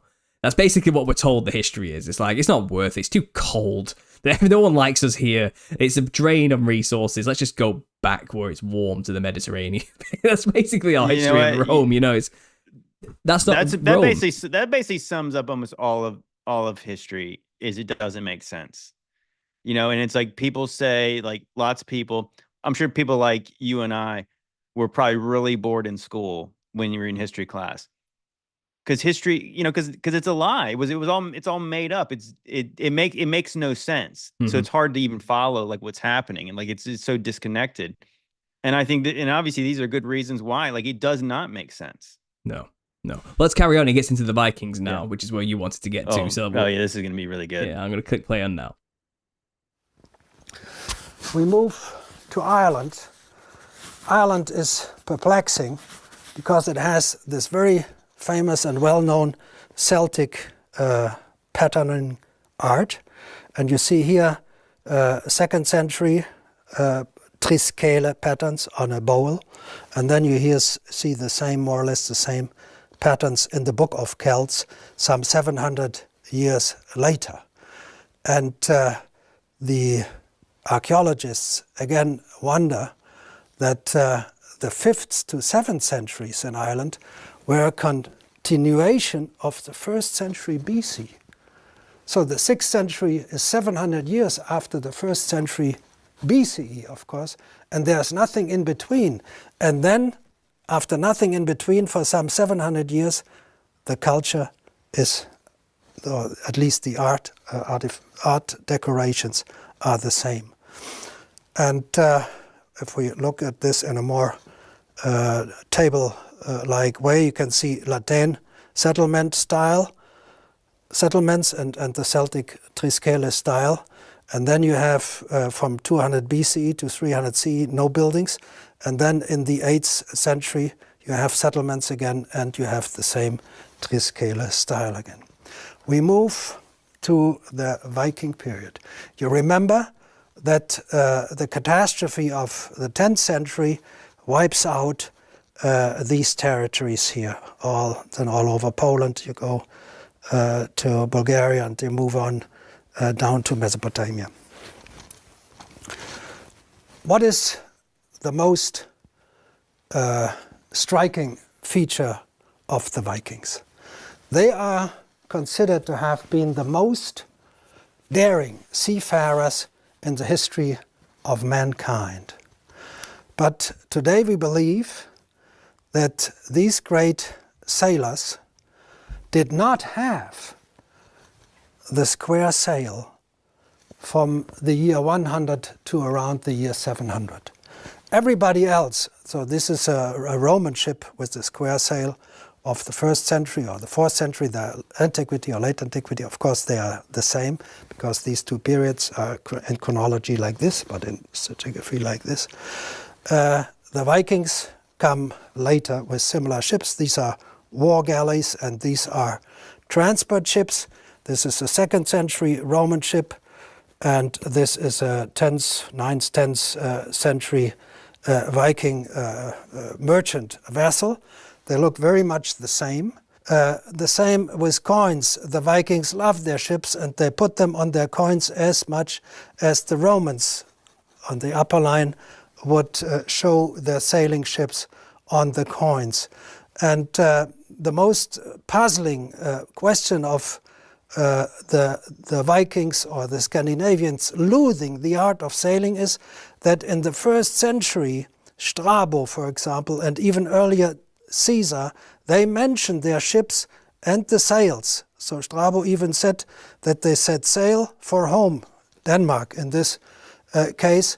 Strabo would have said they rowed home to Denmark if they did row home, because people would have had something to laugh about. So we have a big problem, and the leading historian of Viking shipping, Jan Bill, said it is that before the 8th century the sailing ship was not adopted in Scandinavia is puzzling. But if I tell him it is puzzling only if you do not understand that the period of Strabo, 1st century, and the Viking period of the 8th century, they are not on top of each other, that they are side by side, they would say that's just bizarre. Because what does it mean? It means that Julius Caesar comes 700 years closer to us. He's no longer in the 1st century BCE, he is in the 7th century CE. And this is just unacceptable. And if we go back into the Viking sites, you see again here that in the 8th, 9th century, this is Haithabu, the biggest Viking city, you find glass shards that are very similar to glass shards 700 years earlier. And again, you find, now we are at Truso, here in Poland, you find in Truso in the 9th century these wonderful Millefiori glass items as you have them 700 years earlier in Roman times. Again, we can look at different items. Here we go again to Haithabu, Germany. You have a Roman tile of the 1st century CE, 800 years later, and in Truso you have Roman coins of the 2nd century in the 9th century. So if you ask the excavators how is it possible that their sites have items of 700 years before, they say these are heirlooms. They are bequeathed from the parents to the children over 700 years. But there's a problem with this explanation, because neither in Truso nor in Haithabu you have settlement strata from the years 1 to 700 in which the parents could have given the items to the children. They are just not there. So in actual fact, what you see in Haithabu or in Truso, that within the 1st millennium, again, you do not have these 3 periods on top of each other, but just one for around 8th to 10th century, a maximum of 230, 250 years.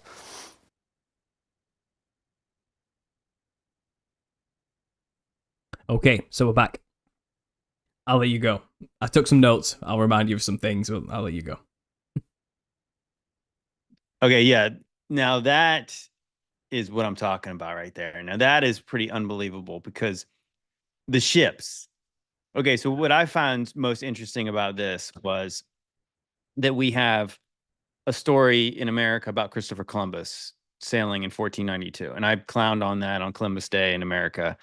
And I said, the story just sounds completely made up. But I mentioned what we've been taught mostly in history class, and it's kind of like, that's not in the books, that many people believe the Vikings got to North America 500 years before Columbus did.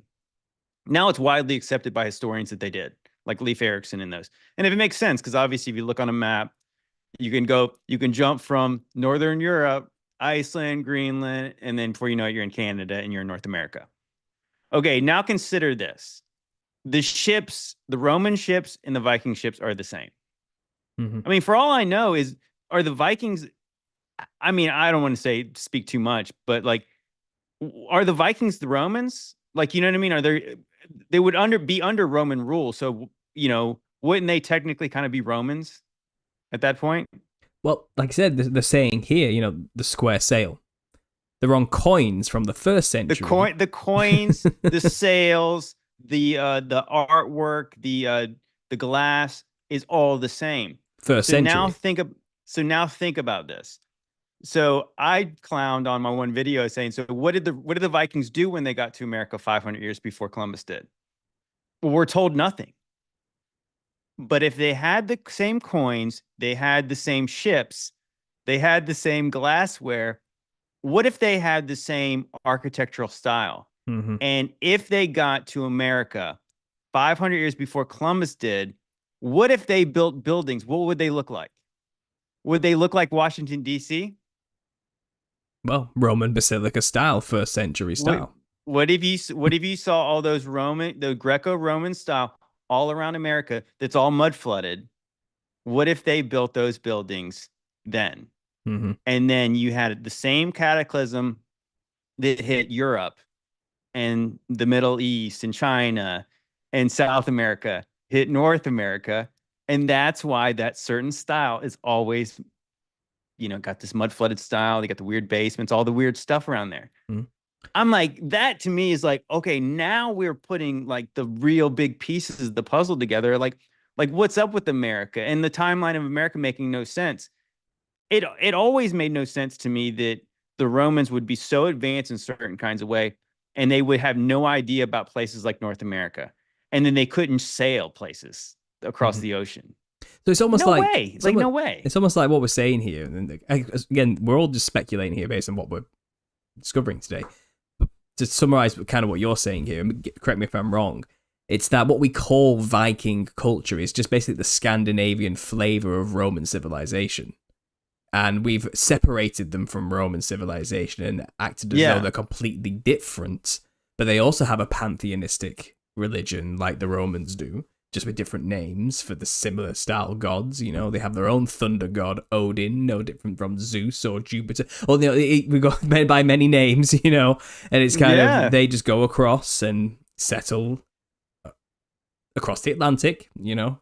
And they were probably likely built in the Roman style if the ships are identical with the same shape, with the same square sail. And the evidence is showing, without strata, nothing underneath, first century coins in the Roman style, first century boats with the square sails in the Roman style. When we're told, oh no, they were only rowing for 700 years. They didn't have sails. And it's kind of like, well, there's no evidence. All the evidence is actually saying, no, they had Roman ships in the first century. And even first century Caesars are saying bye-bye with your square sails, you know. It's funny what they would say is like that that idea of a square sail was lost, but they had the coins with the square sails on them. Yeah, exactly. They had the Roman coins from the first and second centuries with the square sails on them.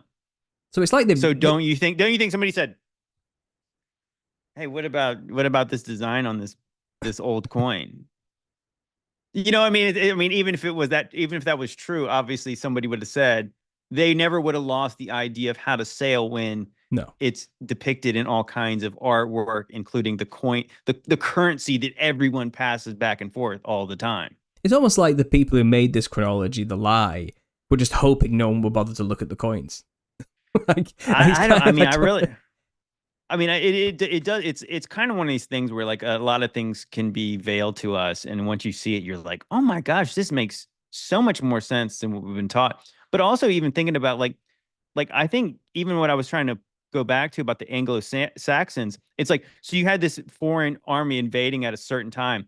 What if it was just the Romans invading? Like, you know what I mean? Like they're called a certain thing, just like in the same way that, like I just said, that the Romans would have used Arabs to be their army for conquering a place. So what if Julius Caesar was leading this charge of this army that was in that type of place? And when they took it over, those are the people who live there. Mm-hmm. Well, you know what I'm saying? So like, so the point being is like saying that the Vikings, there's obviously different cultures or like a different kind of like the regional cultures around there, but they're still Roman. So it's not like the Vikings are going exploring and doing stuff in North America apart from Caesar's, you know, best wishes and things like that. It's like they might be, there's one, like that's your northern port. Mm-hmm. is the Vikings, right? And those people are going to go do certain things for the empire in their best interest because nobody else can really afford to do anything apart from the empire. So they're going in, they're kind of northern army, they're the northern navy. From the sounds of it, you know, they were a powerful seafaring force to be reckoned with, experts in sailing. Who else would the Romans send to go on expeditions? Right. You know, the best to get to North America. Which way would, like I said, it makes the most sense that you would go from that part of Europe because it would be the easiest sea voyages to go across. You know, those who cling to the Indo-European roots here will be furious at this conversation, denigrating the ancient Norse religions and Scandinavian gods. But this is revisionist history we're doing here. We're looking back and saying, you know, that doesn't add up. The stories you've been told, the history you believe has a true chronology, doesn't. Like, it's actually crumbling here. What this guy has done is basically just said, what you think you know is tenuous at best. It's patchy. It's made up by people who are ignoring things. It's not what you think it is. Yeah, I mean, I think that is the Romans, obviously, they conquered peoples, and then they used these peoples to do other things. Mm-hmm. So that's what I mean. So yeah, so like the Anglo-Saxons did do that, but I mean, maybe they weren't. They were looking like Roman soldiers when they did it, and so like that. In the same way, yeah, that you'd have the Huns and you have the Goths and you had all these different types of tribes attacking at the same time. No, they were all the same people. You know, like these people were similar in the same kind of ways, mm-hmm. and they were, yeah, likely under one flag, different regions coming together to do things. So like that's what Rome is. You can't conquer the whole world unless you're using other types of people. You know, it's not just Italians dominating the world, it's the Romans. Mm-hmm. It was a different, we need to kind of think past our own kind of narrow worldview about like different regions and states and countries. Mm-hmm. Yeah, well, they were aiming for a one world government, weren't they? That they were the beast system. They had it. You know, and well, if you want to talk and get all metaphysical about Revelation, you know, it's like the beast that was and that will be again, and it's like these rising kingdoms. It's like if we're in the little season, it's just basically Roman Empire revived. You know, they was put on pause for 1,000 years, and then it came back after the Satan was released. And that's why everything is like a new Rome today. I was listening to Jana, one of the members of our Telegram. She made a video, and she was basically going on saying how I think New York did part of a lot of America used to be called Rome originally when it was built, and it's been renamed. Well, there's many cities called Rome. I mean, obviously, there's a lot of cities all over America named after all kinds of other places. Probably named after the motherlands they're named after, you know. There's a Rome, Georgia, and places like that. Yeah, no, I mean, it makes sense. It makes sense that they would name them after those kind of places. And of course, these are also, I think most people don't realize, even I was trying to explain people that Egypt was not called Egypt to the Egyptians. The Greeks called it Egypt. Mm-hmm. You know, I think they called it Kemet or something like that. They called themselves something different than, so it makes sense that you have Greek and Roman names for different places. That's who named the places. Mm-hmm. So you'd get an Egyptian, a place in Egypt known by the Romans or the Greeks. Mm-hmm. Well, that's what I mean. Different names from different cultures with different perspectives on the same event. Historians seem to have separated them into separate events or separate places, which has caused the timeline issues.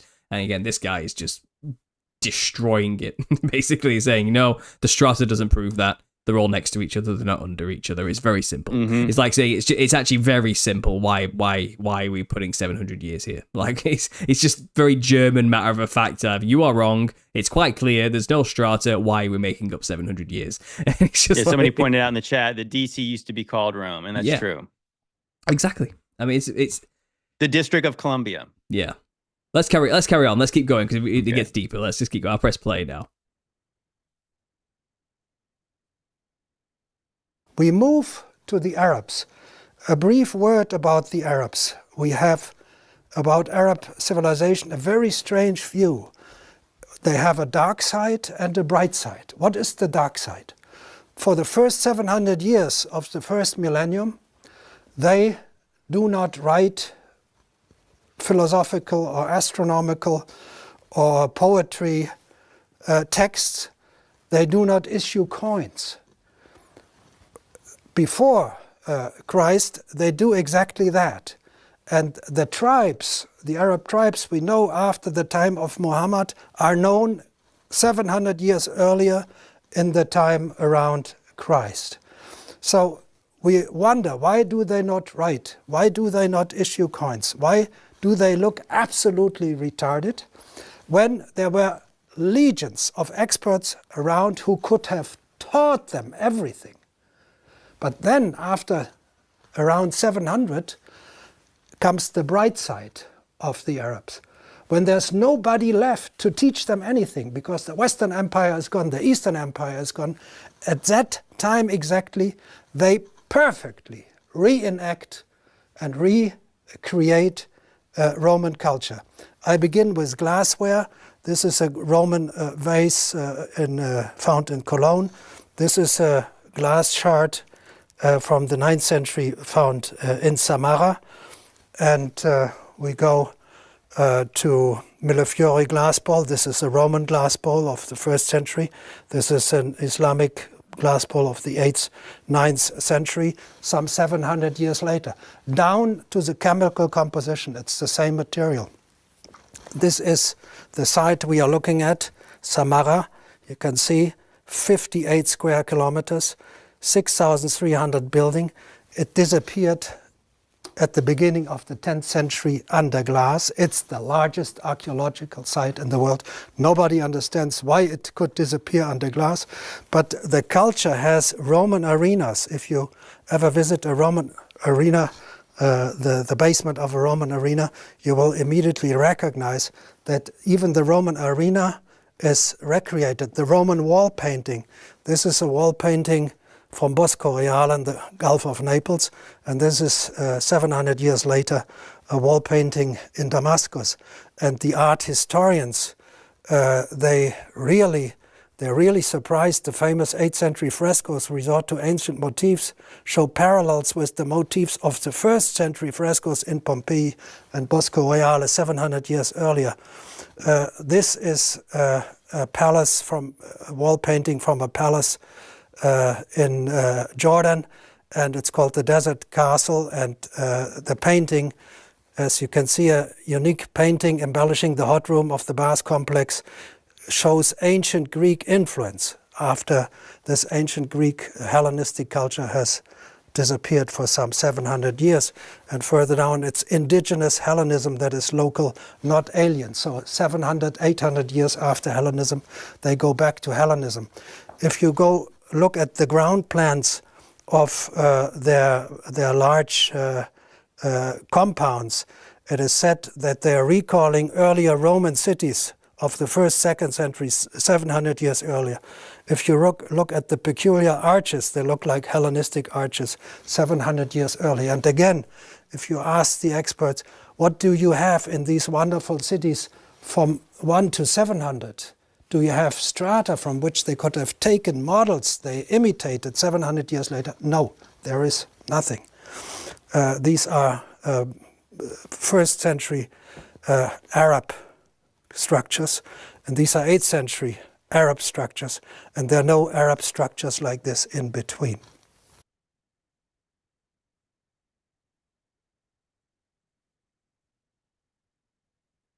Okay, quite a short one there. Talk about the Arabic world. he has some colorful language to describe how basically they just didn't do anything for 700 years. The pre-Islamic world, as we're told, because they say Islam was started in the 8th century. Even Islam describes this as like a time of just complete degradation, of nothingness. Like it's like a poor time to be an Arab, basically, in that region. Nothing happened, no advancement. It's like their version of a dark age. And then it says suddenly in the 8th century, massive, huge renaissance of technology, knowledge, influence, everything you can imagine, all happening with the advent of Islam. And then suddenly it's all Roman. Every little bit of it is all Roman 1st century architecture and style. When they got real smart all of a sudden, and by getting smart, they did the things they did 700 years ago. Yeah, which corroborates what you were saying, that Islam was likely created in the 1st century as a counter-revolution to the rise of Christendom from the Jews who were wanted to find an army to fight against the rise of Christianity. More than likely. But what I think this actually does, and it's becoming more clear in my head now, that this was all the Roman Empire. Yeah. So you call, you talk about these different peoples like they were different countries or they were different kind of sects, but they weren't. I mean, obviously you have different parts of the world, but it's still Rome. This whole thing is Rome. So that's why they have the knowledge of Rome, and that's why they have all the exact same trappings of Rome, because the Arabs were the Romans. Right? I mean, not everybody, we know based on Rome, like not everyone was a citizen of Rome, but just in the same way that in the times of Jesus, Jerusalem was a Roman city. Mm-hmm. I mean, you know what I mean? Like, I think people don't quite grasp that Pontius Pilate was the governor over that place. They put Herod the Great over there. Like, nobody ruled that Rome did not put in charge. They had their prefects, they had their governors. And so there was prefects and governors in the Arab world. There was the same thing in the Vikings. There was the same thing in the island of Great Britain. Mm-hmm. All that stuff was the Romans. Mm-hmm. So that's why all this stuff all makes sense together. And apart from it, it doesn't make sense at all. Mm-hmm. Well, it also, just from like, let's say, spiritual standpoint, it feels like in this 1st century, the beast, we'll call Rome the beast, just as a conglomerate that covered many countries. They were making moves. Mm-hmm. They were making moves in these early 1st centuries. They were galvanizing, they were centralizing, they were spreading far, they were dominating, they were doing everything they can to get as much power as possible, going as far north, east, south, west, out into the Arab realms and probably into Asia as well, as much as they could. But and who knows how far they went. Someone was saying there, the Danes were used as like a perfect marine army for Rome. New Amsterdam, for example, New York, it's kind of these named after these European places. I think someone said that Australia was called New Holland when originally found as well. And it's kind of like you have to wonder just how far the tendrils of Rome truly went, and it, all roads lead to where? I was literally just thinking about that. I was literally just thinking about like the 7 heads, mm-hmm. and we were told there's 7 continents. Like so, and then you see the Greco-Roman style literally on every one of those continents. Mm-hmm. I mean, maybe. But it seems like that many of these places that were under Roman control were happy about it. They were happy with what it brought them, because obviously there must have been benefits to being under the Empire of Rome. And it came with wealth and these buildings and these structures and everything else. Order, it's like, what have the Romans done for us? Going back to Monty Python, you know what I mean? But it's kind of the aqueducts, all these stuff. But never mind all that. It's kind of, it seems like, because what came after this huge galvanization is the 3 destruction events supposedly separated over, hundreds of years. But this is when sudden destruction came upon everything, and I'm sure with these people saying during this time, the Roman Empire will never end. The sun never sets on the Roman Empire. Well, look how great we are. Peace and security. Finally, we're no longer at war with each other. We're all under one empire. And then sudden destruction came upon them, and they were just wiped out. Buried. Well, yeah, just think about Revelation 13 when it's like, who is like the beast? Who could make war against the beast? Mm-hmm. Now you really understand. It's like this was literally the world. Like, so who's going to fight against the world? Mm-hmm. Well, this is everybody. The beast kingdoms. The final beast was more diverse than all of the beasts that came before of it. It was. It was terrifying. Yeah, it was.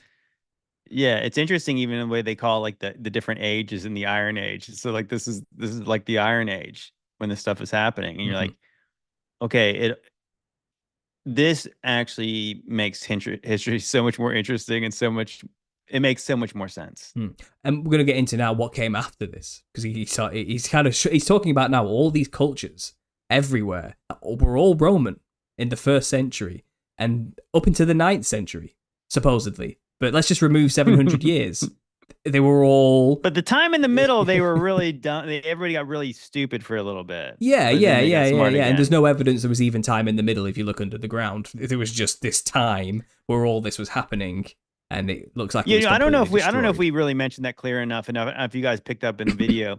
When he's talking about stratigraphy or the stratigraphy, or however you want to put that word, is like literally like, just think about the mud flood, or just think about like the stuff we find now where like I always send Paul and Vitaly in our group chat, all these Roman bathhouses, they're always under the ground, but that's pretty much all they ever find is Roman stuff that's under the ground. Isn't it interesting? It's only Roman stuff that's found in the ground, even though based on kind of the 3 different cataclysms, you'd find different things under the ground, but it's always Roman stuff. But what's under the Roman stuff? Nothing's under the Roman stuff. So yeah, so when you archaeologists dig under the ground, and there's history of these different cataclysms in these different places being built on these older sites, but there's nothing under the Roman stuff. So that's what he's saying, like that these buildings are all built on the same level at the same when the history says there was nothing else built during these times, these buildings exist in the same plane as these other buildings. Yeah, they're next to each other, they're not under each other. They're all side by side, is what he's trying to say here quite clearly. And he's saying that wouldn't happen if they were separated by 700 years. That can't happen. They have to be on top of each other, but they're not. And he shows examples where they did start building on top of others after the cataclysm. And we'll get into that now. Let's keep playing it and let's just see where it brings us. So we have seen in areas reaching from Scandinavia to Mesopotamia that material culture, some 700 years apart, looks very much the same. And if we go to the end of the 1st millennium, which is the so-called 3rd catastrophes of the 930s, we even have very similar results for the end. So London, we look here at London, that's a 154-meter basilica in 2nd century London, as long as St. Peter's Cathedral in Rome. And you can see parts of London were already covered by a horizon of dark silts, often described as dark earth. Land was converted to arable and pastoral use, or abandoned entirely. So downtown London turned into agricultural land like downtown Rome. And now we go to Pliska in Bulgaria, and again we see a dark grey layer had strangled Pliska at the beginning of the 10th century. A city of the dead had, between the 11th and 13th century, covered the lion's share of Preslav. The entire city area turns into a burial ground for the dead. But the architecture of the 2nd century here and of the 9th century here in Pliska is indistinguishable. We come to the end of the millennium, or to the end of this lecture. The question is if something happened before the 930s that was big, but not as big as the big catastrophes dated to the 3rd and the 2nd. And there was one, it's in the 860s, is the crisis of Marcus Aurelius with a plague. The emperor himself died of the plague. We have a repetition in late antiquity, 290 years later, and again we have a repetition in the 860s. So if, again, we assume that these 3 periods that are chronologically on top of each other, stratigraphically are parallel, you can see, yes, there is a major crisis, and we have invasions here, and invasions here, and invasions here. I look just as 2 examples. Here you have invasions of the Xiongnu and the Quadi. Here have the Huns and the Gothi. Here you have the Hungarians and the Vikings. And they all enter Italy, Friulia, Italy, Friulia, Italy, Friulia again. So from 3 different sources, I assume, we are always looking at the same invasion. And this is what in Germany is called the Völkerwanderung, or the migration period. And then, of course, in the 230s, 530s, 930s, we have these 3 catastrophes. And again, I say stratigraphically, they sit in the same level. So we can only understand the first millennium if we follow stratigraphy that forces us to admit that what we now count as the year 160 is more or less actually the year 860. Thus, the Viking sites, they are more or less dated correctly. But the Roman sites and the Byzantine sites, they are dated 700 or 400 years too early. So what did the survivors do? Very simple. In the cities, they did hide under round structures. Because whatever hits a city, a tsunami, a mud wave, whatever, it will destroy walls, longitudinal walls, but round structures, like around a theater or at the end of a circus, has a good chance to survive. And you can see here Rome before and after the catastrophe. Again, it looks a little bit like Hiroshima, but there's already reconstruction done, and you can see how this theater, the rest was destroyed or covered in mud, is turned into a little city. They built a wall and a gate here, and in the theater steps they built small huts. This is Rome. This is the same in Calabria. It's an excavation report. Here you see in green the little huts built right into the theater. This is in Spain, in Tarragona, Tarraco, where the buildings were built into the circus. And in the wall of the circus they had also dug a little gate to enter there. So that's a way to survive. And I quote now here how the spiritual situation was, and I quote from Streltsik, University of Poznan. He said the 10th century was the age of iron, the dark age, in the sense of more primitive relationships and the lack of enlightenment of our 10th century ancestors. A period of renewed and universal anarchy in social relationships came. The development of Latin Europe became retarded. In the period from about 920 to 960, nothing of any great interest in the fields of intellectual development or literature appeared in Latin Europe. So if 40, 50 years, no scholarly texts are written, then knowledge is simply wiped out. And aside of these structures in the remaining ruins of the cities, round structures, what we have is an explosion of monastery building. And of course the monastery existed earlier, but that nearly all of Western Europe was covered with monasteries. That started in the 10th century only. It is not understood why this is the case.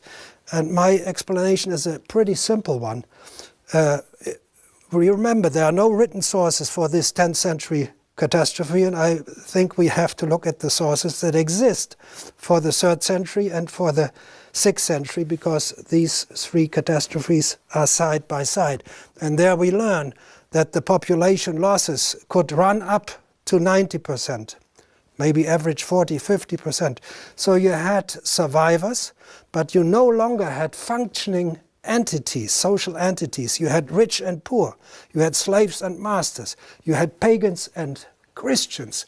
And they would not have talked to each other before. Now, to have a chance of survival, they had to find a common ground, and some Christian egalitarianism was the foreign ground that allowed them to work together and to survive in a non-monetary system. The monetary society was struck too. So you had this kind of Christian communism in the monasteries. The military men, the knights, they start with their castles on the hilltops, with drawbridges, with moats, kind of structures that did not exist in the first millennium. And even the villages are located up into the hills because the people feared that something bad would strike again and hit them too. We are now in the High Middle Ages, 11th century, and these are images of a church close to Rome, of Gaeta. And people who moved into the church, on the right side, they could see this monster. Here on the right side, they could see this monster devouring a human being. And when they came out of the church, again on the right side, they could see the monster releasing a human being.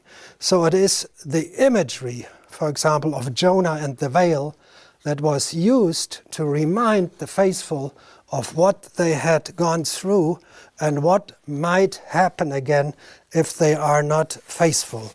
And the most important text for the next, I would say, 900 years of Christianity becomes the Apocalypse, the Revelation of John. And this famous text, you know it all. A mighty earthquake took place, and the sun became black like animal's hair sack, and the full moon became like blood, and the stars of heaven fell to the earth, and 1/3 of the earth was burned up. Something like a huge mountain burning with fire was hurled into the sea, and 1/3 of the sea was turned to blood. A huge star fell from heaven, burning like a lamp, and it fell on 1/3 of the rivers, and 1/3 of the waters were turned into bitterness, and many of the people died from the waters.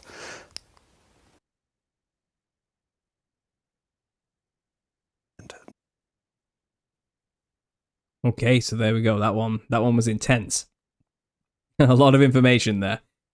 So we're talking about London was covered by dark silts. It's explaining the Roman city of London, right in the center, buried. And at the same time, in the 9th century, Pliska in Bulgaria was also covered, and it has the exact same architecture as the 1st century. So it's likely the same event, a literal mud flood. Dark grey matter, silts burying buildings. Then he goes on to show examples. Mud and fire. Yeah. Huge destruction. Cataclysmic event. Burying buildings, destroying, just wiping out places. And he says here, destruction, depopulation, buried, and invasions. That was basically the repeat pattern throughout all these 3 supposedly separate destructive events, as we mentioned at the start, the 3 cataclysms. They all had the exact same format in the 1st century, 5th century, 6th century, and in the 10th century, 9th century. It's always destruction, depopulation, burying, and invasions every time. Likely the same event that they've just separated. We're talking about tribulation here, and even he equated it to at the end of his presentation there. This is Revelation, basically. Even me, as someone who isn't a Christian, is what he's saying here, is the people at the end of it all really took that seriously. Because they witnessed something, you know what I mean? Just perfectly akin to it. And it had plagues as well, everything else, just mass destruction. And he shows an example of what we should see prior to the 10th century. It shows the Roman city, the rounded part of the amphitheatre where people, which survived, because obviously it's round, it probably handle a mud flood better, it would disperse everything better. It shows once it was buried, people built on top of it. But we don't see any evidence of that to history prior to that event. Only after the 10th century do buildings begin to get built on top of Roman ruins. Nothing prior to that. No strata before that. There was no other civilization, it turns out, before Rome, is what we're learning here. Nothing else was built before them, which is ridiculous. That's basically what the evidence is showing. And it's incredible. And like I said, he talks about it was an age of iron. And he says, and historians have tried to explain this time as just no advancement, darkness, misery, just no intellectual, no poetry being written, no books being written, nothing of documentation we can look upon to find any evidence of what was going on in this time whatsoever. Everyone must have just been killing each other and fighting each other and dying, and it was just awful. And there was nothing of value to report until the 10th, 11th century, where suddenly we have civilization again. And what do we get? Monasteries built everywhere in the new Gothic style, with the arches higher at a point, no longer round like the Roman style. There was a new inspiration, something changed. And he's saying people must have been in fear of what happened, so they built these things as like sanctuaries to remember the horrors of what had just happened, or something like that. And all they knew, it's after Christ. That's all we know. So they just lived in fear of revelation from then on coming again. Like, so that's why Yeah, there was a sudden conversion to Christianity. That's his best explanation. It's kind of now, well, obviously we're saying something a bit different here now, aren't we? This is where our theory is coming. I don't hate the way he explains it, because I think that, again, we don't know how everyone reacted afterwards, but it does make me think when monasteries basically kind of hold the world together and save it. Mm-hmm. You know, it's like, doesn't that kind of make you think of like the meek will inherit the earth? Mm-hmm. You Well, know, they're living in this cashless society, and it's like literally like it's only the goodness and the love of God that uses Christians to even save the pagans Mhm. during this horrible time.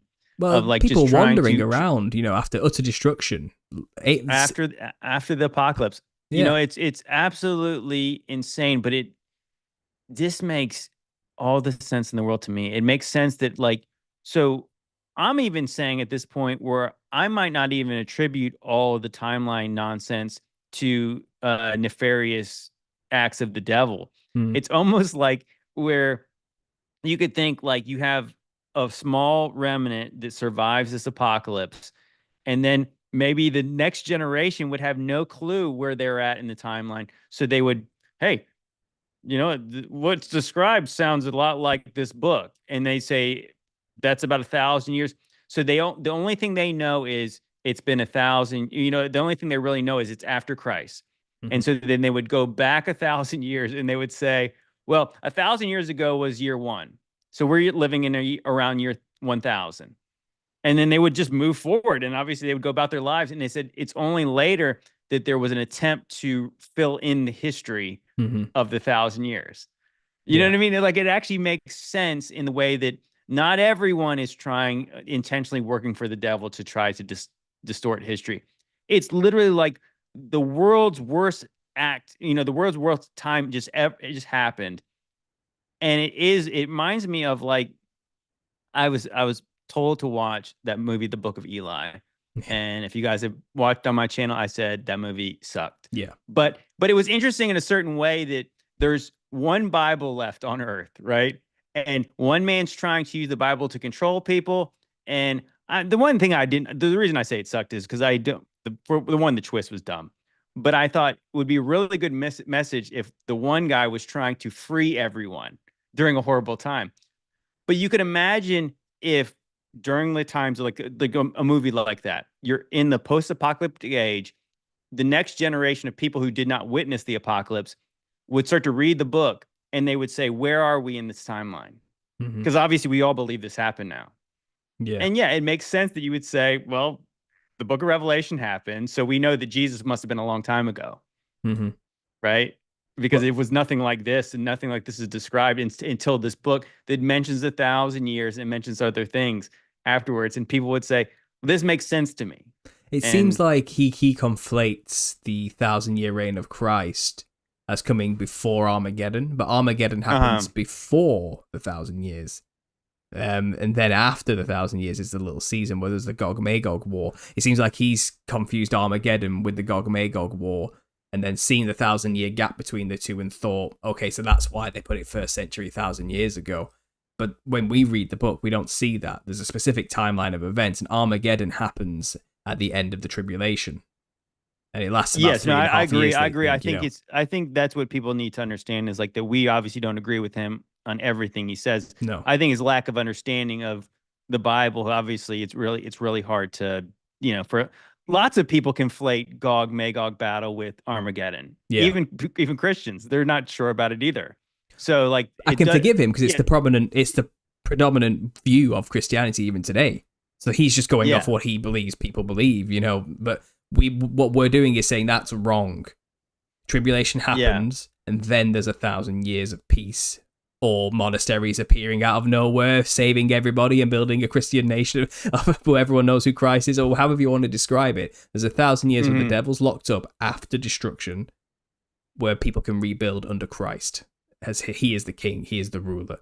And then once that ends, Satan's released again for a short season. And then there's another war, a Gog-Magog war, and we've got our own theories on that. Go check out the videos of what we've got going if this is new to you. But he seems to conflate the two in this presentation, is what I'm saying, and he's using the 1,000-year period to explain why they've made up the first millennium to be wrong when we only have 250 years worth of history, but they've made it 1,000 years, probably because of Revelation, is what he's saying. But that doesn't actually make sense when you read the book of Revelation. Yeah, no, it's all incredible that it all kind of just lines up in a certain way, that it makes sense that if monasteries help rebuild society, everyone would kind of accept that the Bible was true. And with that knowledge, they tried to date everything based on what they believed the Bible said. Mm-hmm. And that's why you would have Anno Domini, the year of our Lord. It really doesn't make sense that they would change the timeline in the years of when they said they did it. Yeah. You know what I'm saying? Like, I thought that was strange without a supernatural event that happened. Mm-hmm. This explains a supernatural event, but also why they would date things differently again, because I mentioned that I went to this place in Raleigh, North Carolina, and it had this weird tower. And of course, I said it's an old world looking place. It's got a Freemasonry stone on it, and it says, I think it said Anno Domini 1921, and I think it also says Anno Lumini 5,200 and some. I can't remember the exact date on it. So Anno Lumini would be like the year of light. So it basically would be counting upwards, and obviously Anno Domini is counting from Jesus year 1 to where we are now. Well, I mean, it really doesn't make sense without something massive happening to go from dating things upwards to deciding on a year. Just, I mean, even if you believe in Jesus, it's kind of like, obviously I believe in Jesus. I wouldn't say, well, we have to change everything based on when he was born. Mm-hmm. Right? Because it's just a date. Like we remember dates a certain way. It would be weird for everyone to redate everything unless you didn't know what year you lived in. Yeah. And you started to go. You were starting up. You were starting over. All infrastructure was destroyed, buried. All civilization, all the timekeepers, the documents, gone. There was nothing. We were starting from scratch. But somehow they retained the knowledge of the biblical history. That survived. Because that was isn't it interesting? Yeah. Isn't it interesting that was the only thing that was left? And it became history. To everyone at that time, it's like, this book is our history. And that was the predominant view from then on. Like, they had no other view. This is the one thing we know is true. Yeah.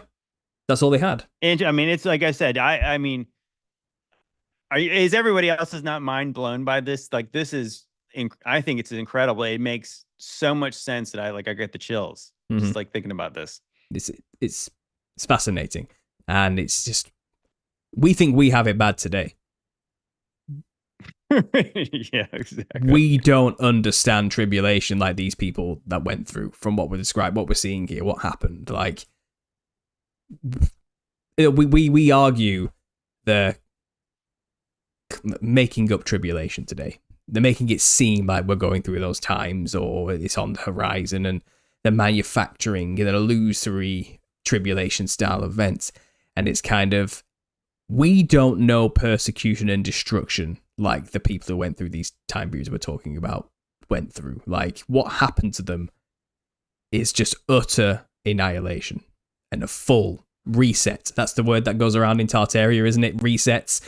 Like, you want to talk about a reset, just read Tribulation, read Revelation, read what happens, Yeah, I mean, and honestly, I got to say, like, I think that, to me, and I might be veering from a lot of people in the chat and people who believe in Little Season.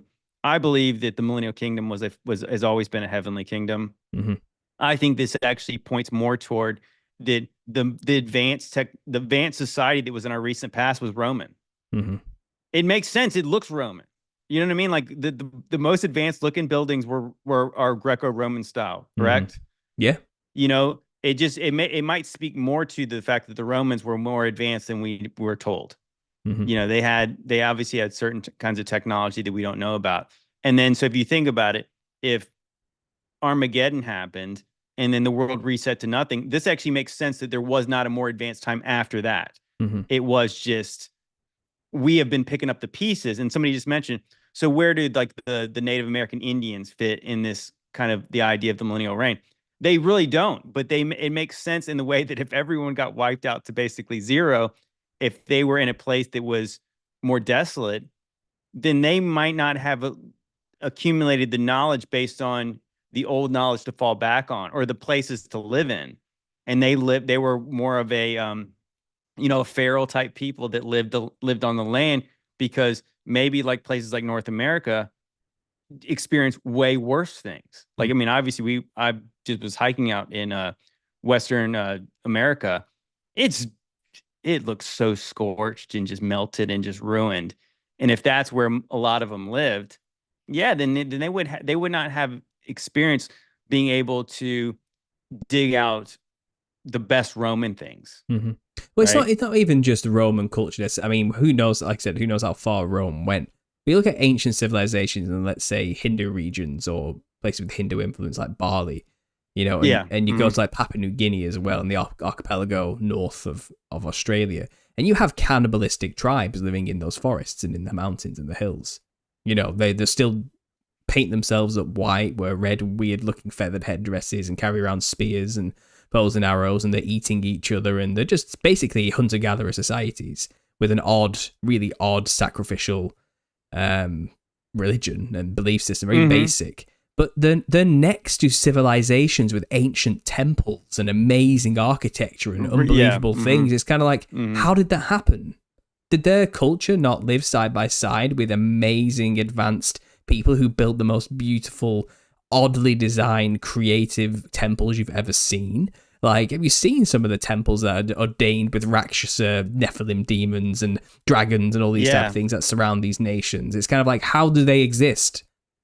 The only thing that explains it is mass reset destroyed those civilizations, just wiped them out and stopped them from being functioning. Then they just became pretty decorations that got covered in overgrowth and moss as the years went on. You know what I mean? And the people, absolutely know what you mean. The people had nothing.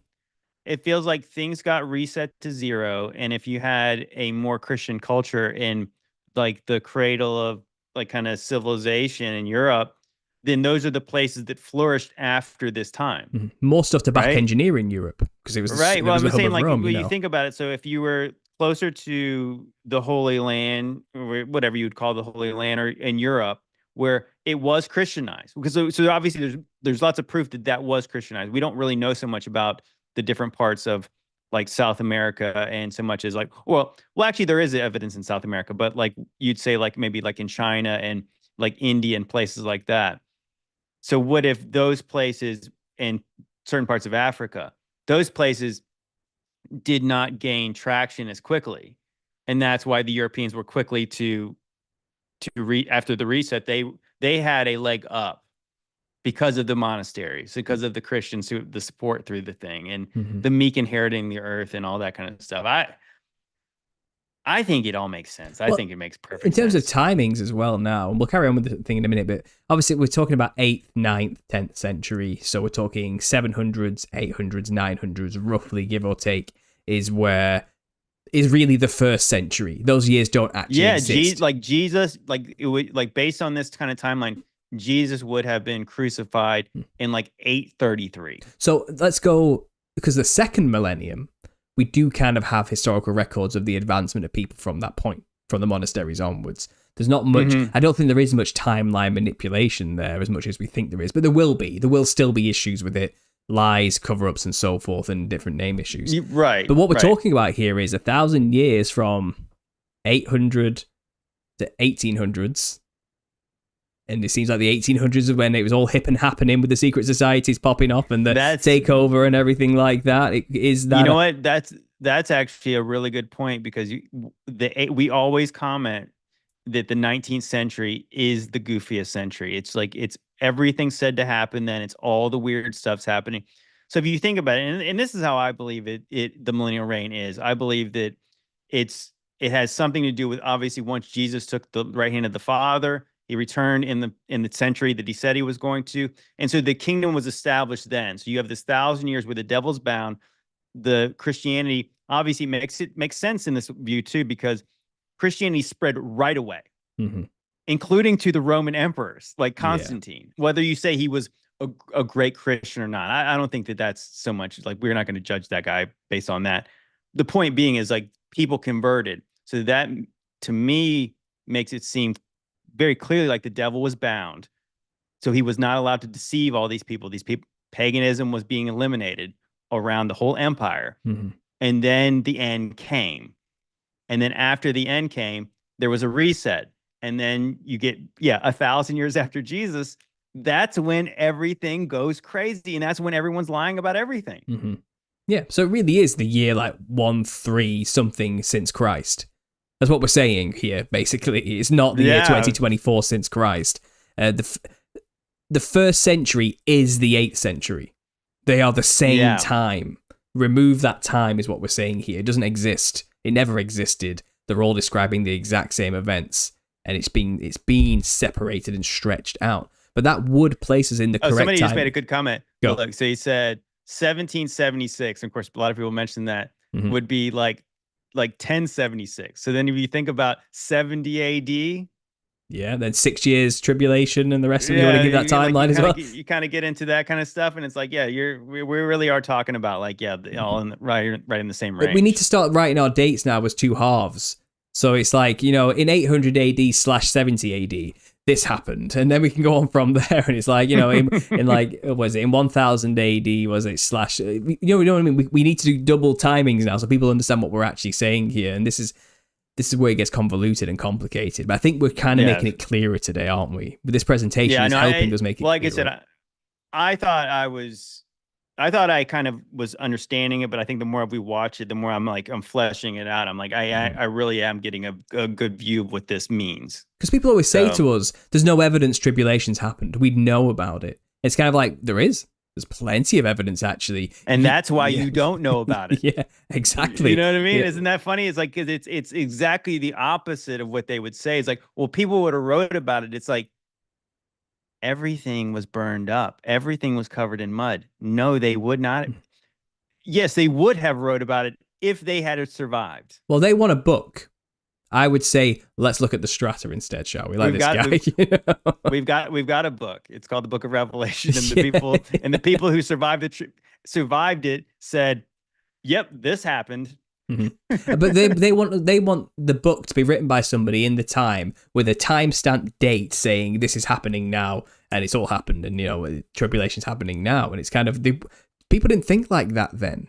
And the dates they would have written down aren't our calendars. And none of it would make sense as you want it to make sense. And they didn't see history like we see history. Chronology, as we understand it, is an invention by us. That's new.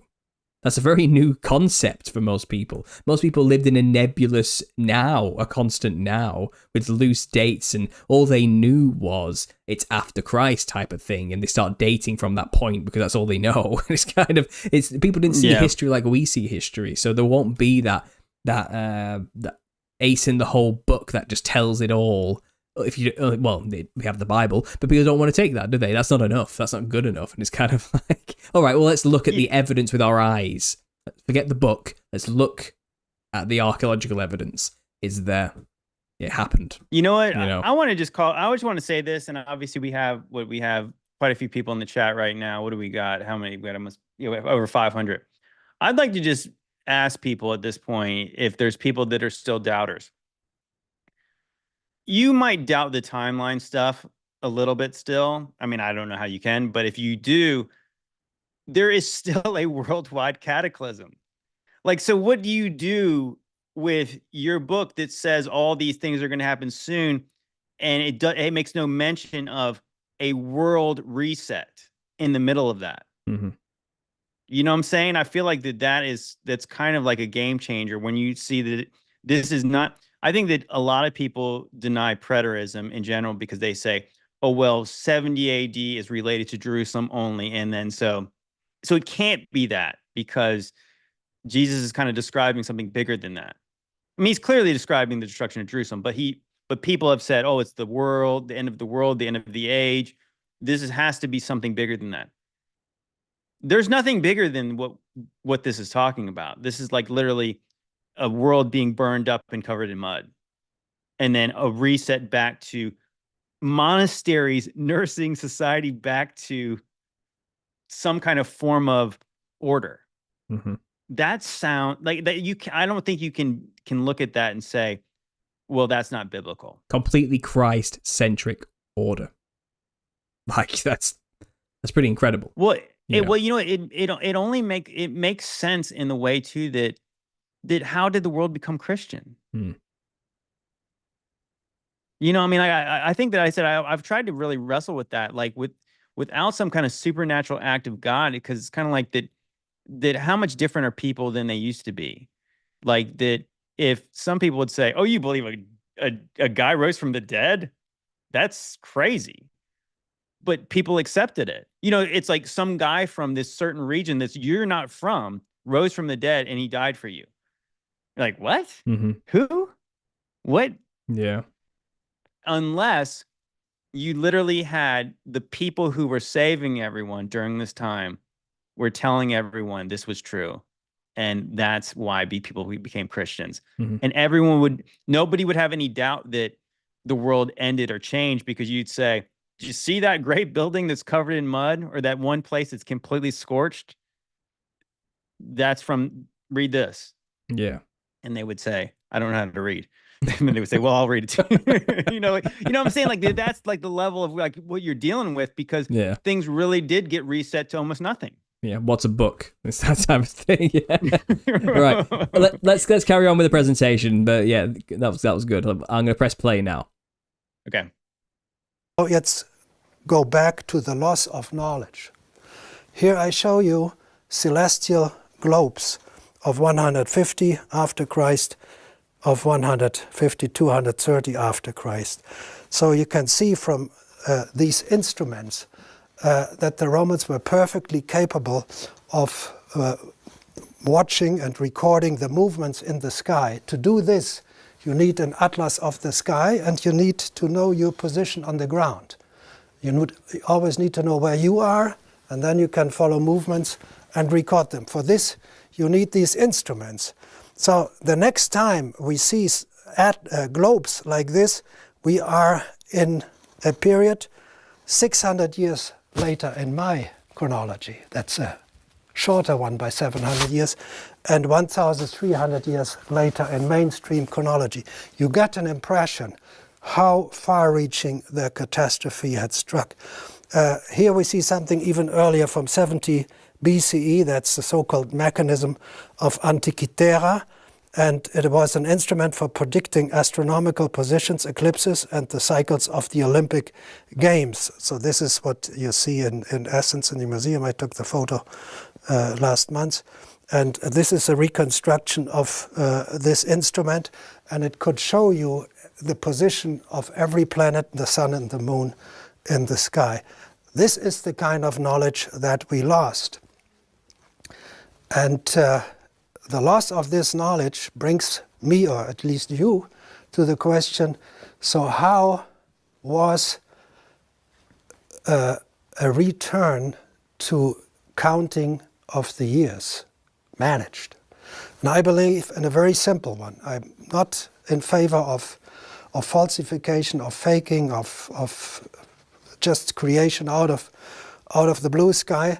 I think when the catastrophe shook somewhere around the 930s, there was no scientific activity up to the 970s, 980s, maybe longer. Then someday people would start counting the years again. And what did they know for sure was they were after Christ, that they understood. And I think they decided to choose a year as the new year one. And this year one is turned later in the year 1000. And why 1000 years? They might have thought, because in the Revelation of John again it is said that after 1,000 years Christ and the devil in the valley of Armageddon will battle out the final fight in a major catastrophe. And maybe, it's a speculation, this catastrophe of the 10th century was seen as this: after 1,000 years the devil and Christ are fighting it out. And so they had a basis for a year one. And only later arrived the desire to fill these 1,000 years with history. And that's when the composition began. So the authors had the very few sources on their table, and they had to put them in a sequence. Even in actuality, they lived in parallel. And this brings me to a few questions my son has asked.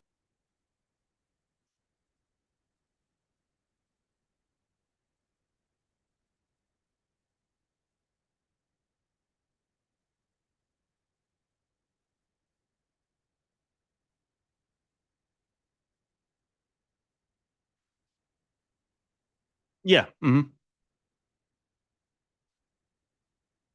There we go. Sorry about that, a bit of a technical hitch. Yeah, I think I should have put a title in there, and I didn't. That was the end of the idea about how did they start dating again, and they just worked backwards and tried to create a chronology of events the best they could from the remnants of the ruins. This remains all around them, basically, based off this 1,000-year principle, and that's where he conflated Armageddon with Gog Magog, I think. Yeah. Okay. And he even says, after 1,000 years, Jesus and the devil fight it out, is what he says. And that's not really kind of what happens. And that's Armageddon at the end of tribulation, before the 1,000 years that he's talking about. Yeah, it's like I think in the Battle of Armageddon, what's interesting is like the devil really does not fight because he gives his authority over to the beast, and he's like he doesn't really go into the fight until Gog Magog. No, what I find interesting is what he's saying is like that they had these globes, and if you kind of look at how they're actually astronomical, and if you think about in the view of a firmament, it actually makes sense that it's a globe. You know what I mean? They're not globe. People started arguing in the chat there, saying that's all fake. The Earth is flat. Blah blah blah. And it's like they're not globes. They are maps of the stars on a sphere. Yes. Well, I think what's interesting is, like I said, if you ever seen those depictions of like the biblical cosmology where there's a flat plane in the middle. It's kind of like if you kind of like made it a little more opaque, you could see the Earth. And so these things kind of rotate around the Earth, and they go, that's why like it might be obscured from your vision. So like it might be like you might have a different kind of a like cosmological globe for your region, because this is when it dips down, like these certain constellations dip down below you. Yeah, because it's not really those things actually do not make sense on a globe. No, they don't make sense on an actual like a globe Earth. It makes sense in a globe cosmology, and I think that actually it is funny to think like that people could just be kind of talking past each other, where it's like we live in a globe almost, like, or at least a half a globe, but it's something that's how the stars move. So it might as well seem like more like a sphere. Yeah, it's round, it's a circle, but it's in the middle of a sphere. Like you're right. So you have waters below and you have waters above, and you kind of live inside the sphere. It's like kind of like, what's interesting in that kind of view is I've always heard that. Do you know how low the bottomless pit is? Enlighten me. It's as low as where heaven is. So it's as low below the earth as where heaven is. Which is a sphere, a perfect sphere. So if you think about it in that view, it's like, so God's throne is at the very top. Where's the worst place to be? The place furthest away from God would be at the very bottom. That's it. Yeah. The abyss, we'll call it. Deep waters. Something like that. Yeah, outer darkness, we'll call it. As far away from God as possible, in the deepest, darkest depths of the ocean, of the seas, of the waters above from the walls. But it's all there, isn't it? Yeah. But the thing is, getting back to what he was saying there, people just try to slap together whatever they could, which is why he thinks there's this issue with the timeline.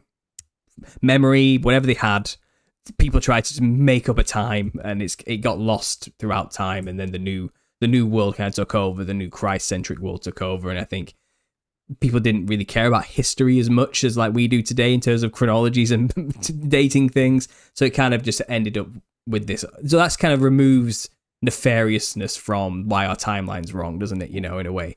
Well, yeah, somebody comment is like, isn't it interesting how calm this guy is when he's exposed all the things we've been lied to? And I heard him on another podcast, and he basically said, he understands why people dated the things the way they did, and he doesn't. I mean, because I think he's in a certain area where he's working with people like who are dendrochronologists, are not trying to, by their own knowledge, work for the devil to confuse people. But they are working based on what they know. And I think that's the same way when people say, like, how could this conspiracy be that big? Because obviously these people believe certain people, and they are working under the parameters they have, because like this is what they've learned, and this is all they know. So again, it makes sense that you could have honest people trying to, we have an established timeline, and it's like, so what happened in that 1,000 years, between Jesus and all this stuff that happened? And people would say, well, it makes sense to me if we got these coins. So these different, if they could have been governors, well, maybe these were emperors and they were all acting at the same time. So people are like, well, how could they get that wrong? I already said, like, he mentions in the times of Marcus Aurelius, all the Roman emperors or the Roman documents and things were burnt up. Mm-hmm. They're burned up in this fire which obviously was more likely they were burned up in the time of the Cataclysm, not in the times they said it was. It was just like another version of things that were put. What about like the whole idea of like the burning of the library in Alexandria? Same concept. Yeah. Doesn't it make more sense when people say, well, what about all that knowledge that was lost? And it's like, what if it wasn't? And what if like the stuff that's in the Vatican vault, what if that is stuff that actually did survive? Yeah. And that was, there must be something somewhere. Every book. What if every book that survived was put there? We wouldn't know. I'm not allowed to go there and have a look. Well, yeah, we would. Yeah, we wouldn't know. But I mean, obviously, we always talk about there's like 53 miles worth of shelves. So what could be in there? Think about that concept, guys. First of all, 53 miles. Like that, it doesn't seem it when from the grand in relativity to the size of the Earth, it's not that big. But you try and walk 53 miles. That's all I'm going to say. It's not an easy task to do, and that's just book after book after book after scroll after document after artifact, everything. Just 53 miles worth of that. Just think about that concept. Now let's keep going with it. We're almost at the end of the presentations. Let's power through. Let's do the next segment. Okay. And I will focus on Christianity. The most important figure of Christianity is Paul the Apostle, Saul of Tarsus, a Jew from Tarsus. And he directed the radical movement all the way from Israel through Asia Minor to Greece and Rome without non-Christian sources ever mentioning him. It's a major problem in Christian history that the most important character, Paulus, is not known outside of the Christian books. But there's something interesting. 700 years after Paul, there's a major movement they call themselves the Paulicians, the followers of Paul. And they are in Asia Minor. They are right there where Paul was traveling and founding his churches and writing his letters to. And they are persecuted.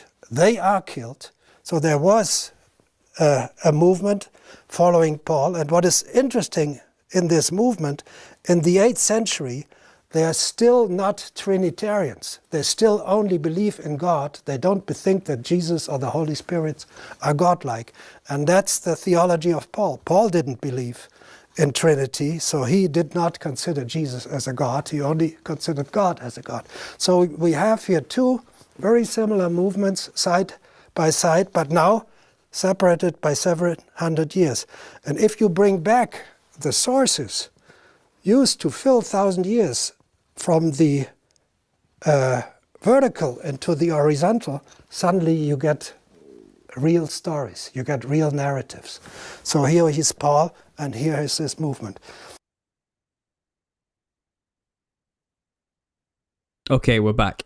So, putting aside there his odd views on Paul not thinking Jesus was God, there's plenty of scriptural evidence to say that Paul does think Jesus is God. I mean, it's not hard to find, actually. You can just do a Google search. The first one that comes up is Titus 2:13. He says, our great God and Savior, Jesus Christ.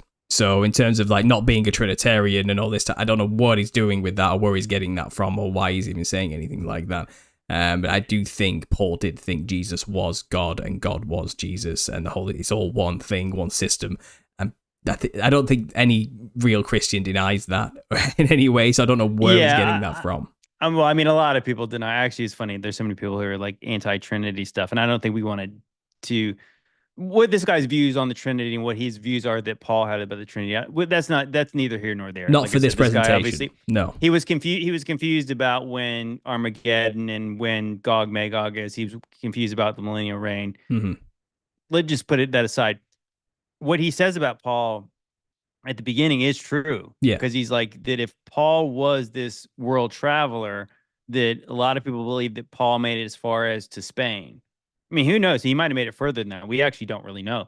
But if he did what the Bible says he did, there certainly would have been people that wrote about Paul. Mm-hmm. Because if he's writing these letters to these churches, there would be evidence that Paul was in these places. Because he started churches. He started so many churches, there would be other kinds of documents that said he existed. And that's interesting. And that's why certain secular historians don't believe he ever existed. Mm-hmm. Because you can't date things early enough for it to make sense. But again, so it says, but there is this group that follow Paul. I even think about like in Corinthians, where Paul starts off the letter by saying, do you follow Paul? Do you follow Paul? Do you follow Apollos? Mm-hmm. And he's like, no, you guys follow Jesus. It's like, are you baptized in the name of Paul, or are you baptized in the name of Apollos? You're baptized in the name of Jesus. So he's saying like that, no, you don't follow me. But there's this sect that are called the Paulicians or the Paulinists, and they are in the 8th and 9th century. Mm-hmm. Okay, so now you go back to what we were saying about the idea that Jesus lives in the 800s. That's the time he lived. It makes perfect sense that stuff happened right then. Well, first century, 8th century / 8th century. It's all the same time. And the evidence is there now. The people were really talking about Paul historically when he was there spreading his gospel. Right. Well, I'm saying like that. What I think that in his view, like I said, I said it earlier in the video, but if you guys, the way he dates things, like I said, I think from just maybe it's because he's German, I'm not sure, or maybe I think he just says he dates things backwards because the history is more clear from now to backwards than it is to go forward. So trying to date that like Jesus lived in the 1st century. No, he's actually saying he lived in the 800s because he's going backwards. So in the same way, obviously, if Jesus lived in the 800s, Paul lived in the 800s. The 800s were the 1st century as far as what we are taught. Yeah. And then, so you would have the followers of Paul living in the 8th and the 9th century, right around the same time. And then Asia Minor suddenly have this cult dedicated to Paul appearing at the same time. It all makes sense now. There's no longer a discrepancy. This answers but they that still question, follow. yeah. But even the way he's like, it's kind of like this cult of Paul. But it's like they're not followers of Paul because they're still, even whether he talks about it, whatever their view of the Trinity is, they still worship God. And I'm sure Paul sent them a letter explaining the Trinity view, harshly criticizing them at some point, like he tended to do with most of the churches. You know what I mean? I like you guys. He's like, I like the way your style, but you got it wrong here, and that's usually what Paul does. with his letters, it's kind of like you're doing good here, but you need to work on this blasphemy right here. It's kind of that's also true. Is the fact that it actually is more confirmation that what you see in the Bible is that no, the churches that Paul planted, we're not doing it all perfectly based on the letters that he sent them. And also the churches he sent the letters to don't exist anymore. Just to throw that in there quickly, just to prove the point that we're trying to make here. But, and they should still be there, right? If tribulation's still to come. A very simple point. Let's keep going. King Arthur's next. Let's talk about King Arthur. Let's see what he has to say. I'm going to press play. Another question is the most famous figure that will be the end of the lecture, King Arthur of Camelot. Everybody has seen movies about King Arthur of Camelot. And what do the historians tell us? John Myers, one of the leading British archaeologists of the last century, no figure on the borderline of history and mythology has wasted more of the historian's time. And if you write to the museum in the city of Camulodunum, you think it sounds like Camelot, Camulodunum, it's Colchester, and you ask them, isn't there a relation between King Arthur and King Atze of Camulodunum? They say, no, no, no, that's impossible. What do they say? Eastern England lay in the heart of the region first occupied by the Saxons, so cannot have been the area in which Arthur operated. Acting as a military leader of the Britons, Celtic, indigenous Britons, the invading Saxons, any historical Arthur would have been operating outside the area of primary Saxon settlement. So they believe that all these areas were full of fully armed Saxons.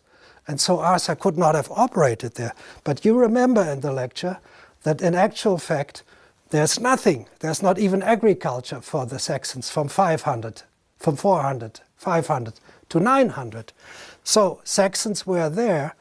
And what is interesting in the Saxons is that they have pottery from the late Latine period, 1st century before Christ.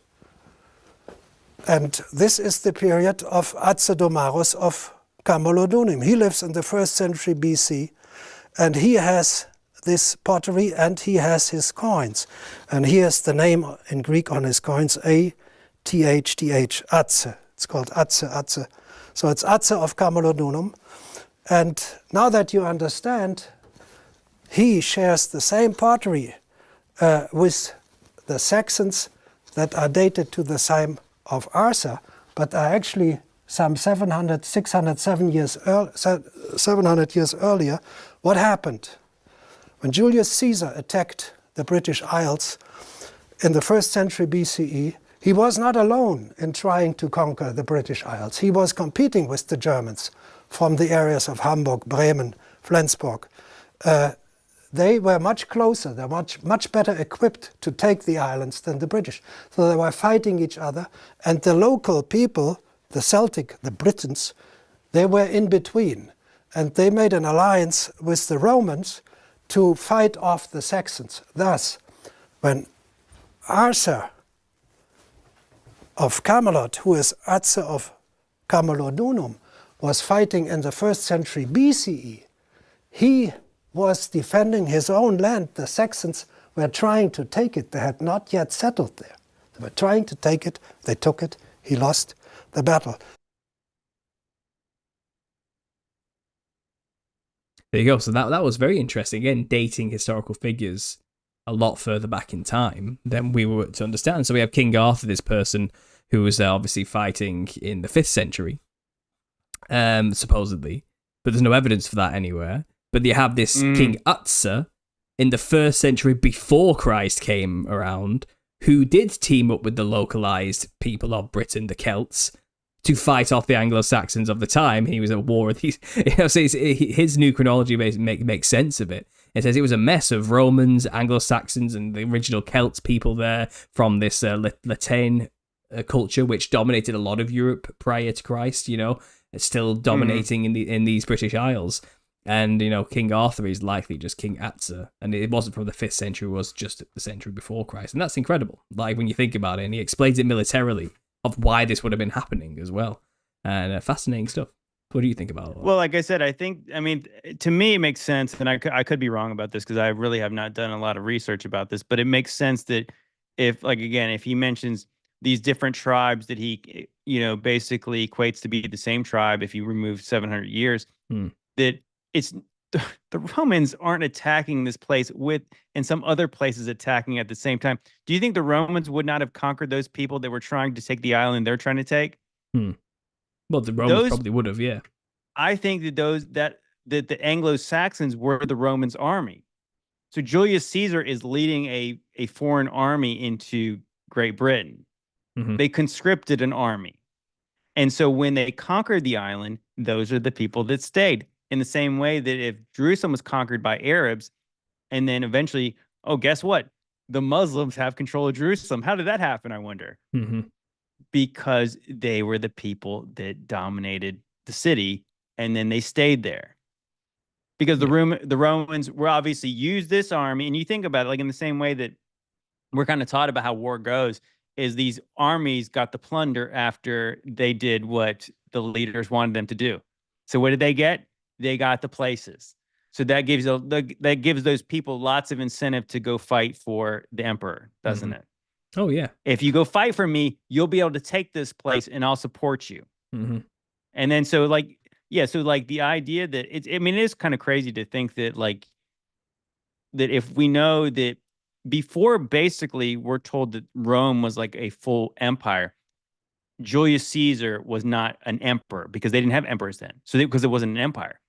But Julius Caesar is the one who's conquering Great Britain. So that does kind of push the timeline out, even based on what we're taught, right? Mhm. Like that's early Roman stuff based on the history we know. From the way you describe it, it was well established by that point. It's like none of it makes any sense, does it? You know, it had to be to go from Italy all the way to Great Britain and go over across the sea to dominate this island. Mm-hmm. No, I mean, I think it all makes sense together. And it's like, I've heard that, yeah, like the stuff about King Arthur. And even I forgot, there was a famous historian that wrote that Merlin Merlin, again, was a historical figure, and he was contemporary of Julius Caesar. Mm-hmm. And it makes sense to the stories where you think like that you have this, you know, the King Arthur's story is like he's a kind of an underdog, right? Because he's defending his homeland against this foreign horde. Mm-hmm. Who was the horde? Who? I mean, because obviously you think in that time it would be pretty easy. Well, it would be easier to defend an island like that, unless it was the Romans coming, mm-hmm. who had dominated the rest of the world, and they were coming to take over that island. Mm-hmm. Oh, I mean, like I said, this stuff is just like I'm kind of geeked out by this stuff. It's like I can't believe how much this fits, you know, hand fitting a glove of all the things we're talking about. Just for posterity, by the way, I have heard theories in the Millennial Kingdom world that kind of the King Arthur Merlin world was an attempt at building their own version of like a millennial reign, and the Anglo-Saxon invasion was actually the establishment of Christ's millennial reign, and that was his army. I've heard that take before, but this makes a bit more sense, I think, what we're listening to today. I think that's more of a wishful thinking, reinterpretation idea. Maybe there's more weight to it than I'm aware of. Maybe I'm not privy to more information than those who propose that kind of idea. But this does make more sense, that there was just this time period prior to tribulation where Rome was just dominating and spreading and seeming almost impossible to destroy, seeming almost godlike, as though it was God, proclaiming to be God with full control over everything, you know? Yeah. To then suddenly be just slapped down by complete judgment, just like wiped out, you know? Like Jesus using a rod of iron to smash this thing into a million pieces. Mm-hmm. Exactly. You know, so I think to me, again, this kind of is more confirmation what I already believed, that the kingdom was the kingdom of heaven, as it mentioned in Matthew. The kingdom's not coming in ways that can be observed.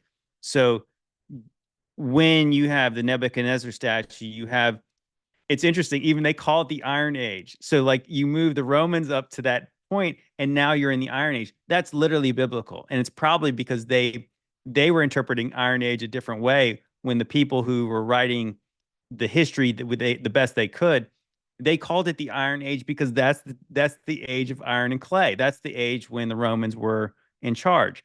So during that time, there is a stone that was not carved by human hands, that destroys this final empire, smashes it to pieces, and then there's a kingdom that's established as forever.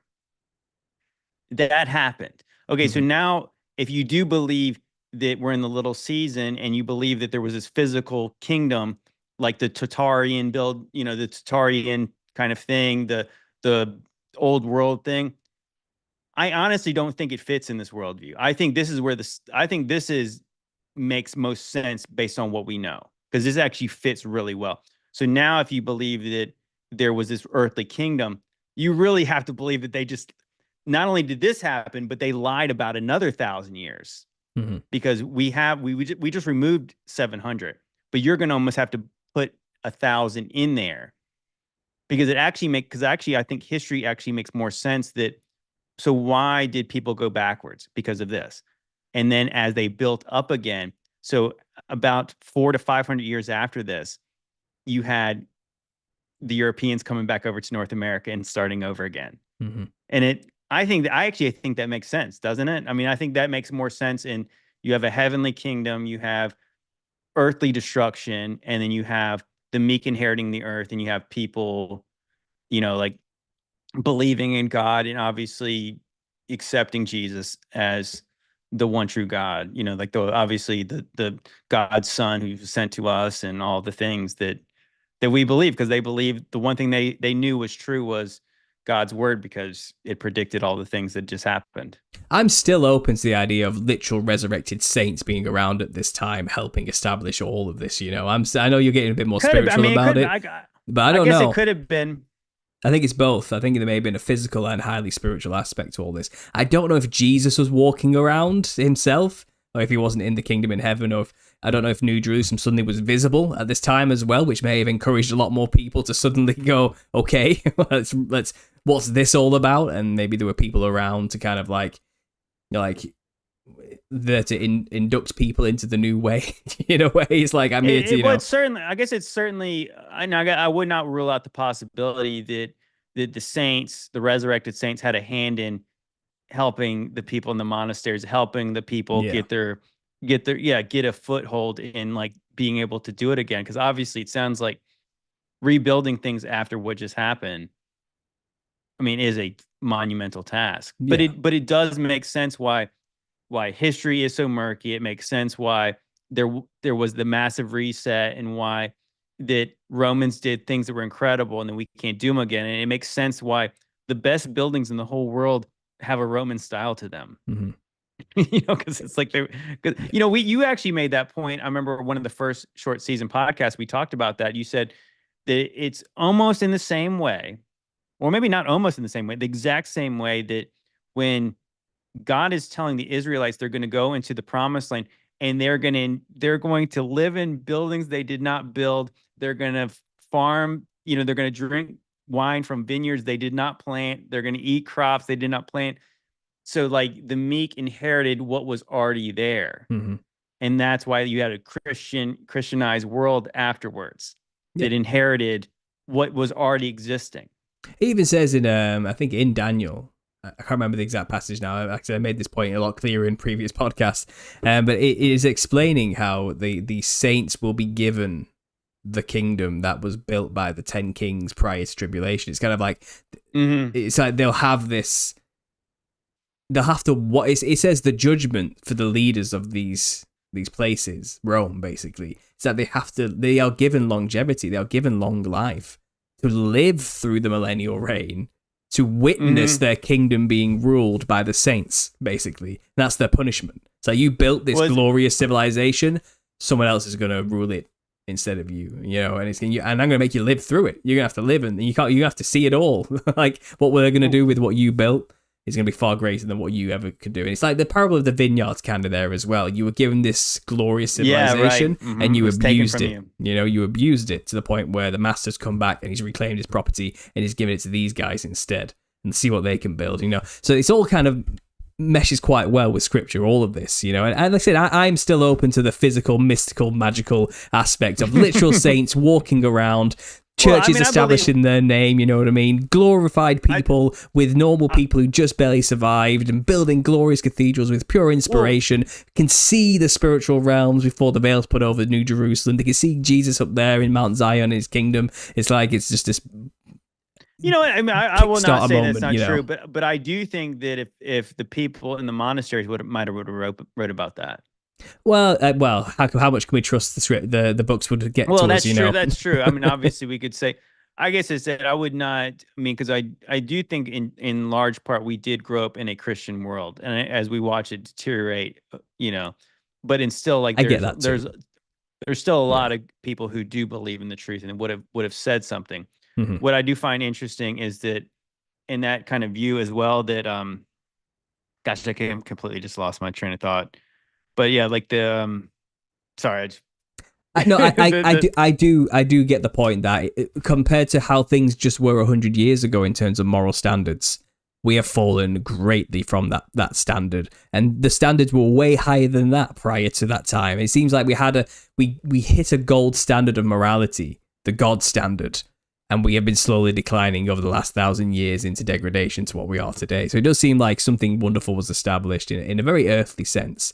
What I was going to say was that when you're talking about the kings that were going to be there to see this stuff, and I can't always help, and I know I'm obviously not the first person to say this, but you have the Vikings And of course, if you have a V and you have an I, it's almost like you have 6 kings. Mm-hmm. You know, do you think that there's something like about those people that are in that part of Northern Europe that were, you know, I mean, obviously we know that, you know, again, like these are translations of things, but does Viking mean more than we know? And it does have something to do with establishment of kings. Maybe. Look, I'm up for reevaluating everything after this presentation. I have no idea. I think we're learning some incredible things today that are reshaping the way we consider and view history. Like, who knows? Honestly, who knows? Because obviously the kingdoms that were established after this event, you know, were very ordained by God attitude. You know what I mean? It's kind of like it's yeah, like then you have like what you have to after this. You have like the Holy Roman Empire, and you have things that are obviously related to Christendom conquering the world. Somebody mentioned again, they asked about how like the plumbing and all the other things. I guess what I'm saying is like that. This is not me saying that the old world technology did not exist. I'm saying that it just might have been Roman technology. Yeah. You know, maybe that they were the ones who established, because again, the Romans were obviously very advanced. So like they did build these buildings. So if they built things like the Pantheon in Rome, I do remember when I was watching a video by John Levi, and he was talking about the old Penn Station in New York, and he was showing like the ceiling, and he was comparing it to the Pantheon in Rome, and I was like, it's the same. Like, I mean, it was the same. Well, Tartarian is a story of a world-encompassing civilization of advanced technology and glorious architecture that was suddenly just ground to a halt and has been buried from history. That is the story of Rome. It's the story of Rome. It absolutely is. I guess the real lie would be from history's perspective, or at least how they've got it wrong is the extent of Rome and the time. Mm-hmm. But you know, so this fits what the history, you know, because it's like Rome conquered the world, or the known world. Okay, so what was known by the Romans? Maybe more than people realize. Mm-hmm. When was it? More recent. And so now if you can make sense of that, now you can actually explain all the things. This makes way more sense than guys who were fighting like in like guerrilla style versus the British, as we're told about America, that they immediately pivoted and started building Roman things. You know, like that's like, so we're told that like based in America, like that, yeah, the colonists fought guerrilla style versus the British, who fought very like the stodgy style and the red coats and everything. And then immediately these people just turned to aristocrats, where they said, I would like a Roman building here. Yeah. You know, it's odd, isn't it? It's kind of it's kind of like the opposite of like what you think America's starting this new thing. They're literally repurposing old things that are Roman.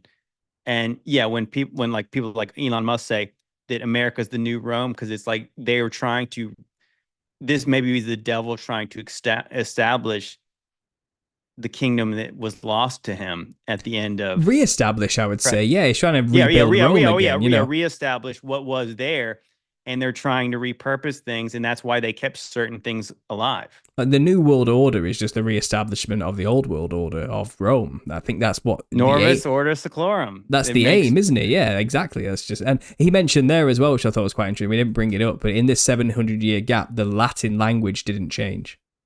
They were using the exact same nothing changed. Just thought I'd bring it up, but shall we just go to the end of the presentation now? There's only a little bit left. There's no point in breaking it up, and then we'll do closing. So I'm going to press play now on the last minute, 2 minutes here. So we have another explanation here, and the final question of my son. It's one of the major enigmas of Jewish history. Ashkenazi Jews, they begin in the High Middle Ages, after 930 Common Era. Later they moved to Poland, everywhere else.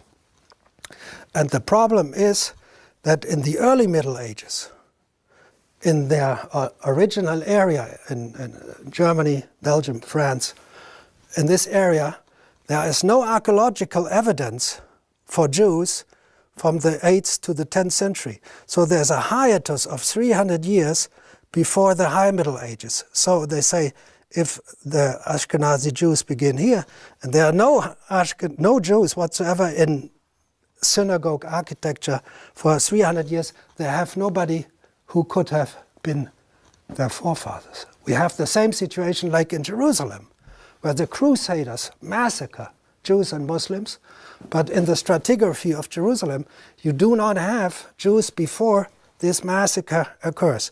So now when you understand that the antiquity, late antiquity, and early Middle Ages periods are not chronologically but stratigraphically like this, then all the hard evidence for Jews in this period belongs also to this period, where supposedly there is no hard evidence, which means that the Ashkenazi Jews are immediate followers of the Jews of the period that is now divided in Antiquity, Late Antiquity, and Early Middle Ages, but in actuality is one. Thank you for your attention.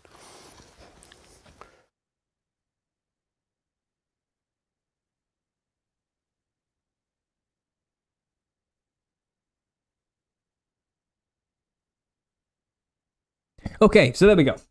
That was the end of the presentation. Just a quick throwaway there, but where did the Jews end up after all of this? And somewhere in the middle of Europe is basically what he's saying. Basically saying there, and the continuation makes sense after the displacement because there is no gap. There's no real 700-year gap.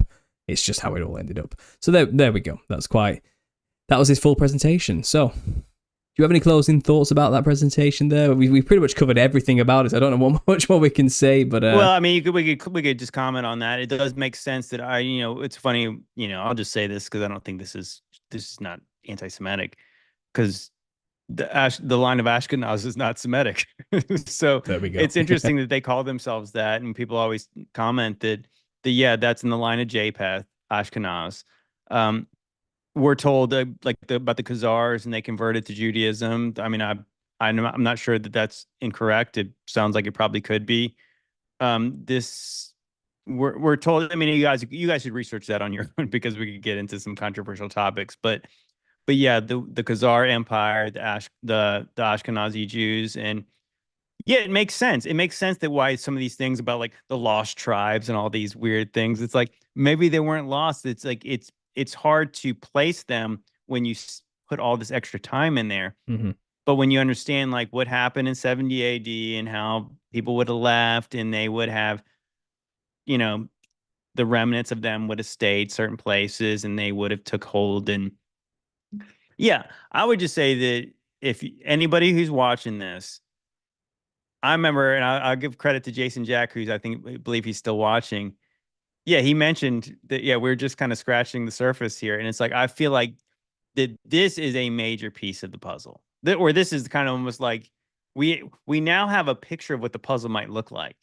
And so we have the pieces and we can kind of help fit them together. So I would encourage people to continue to, with this knowledge.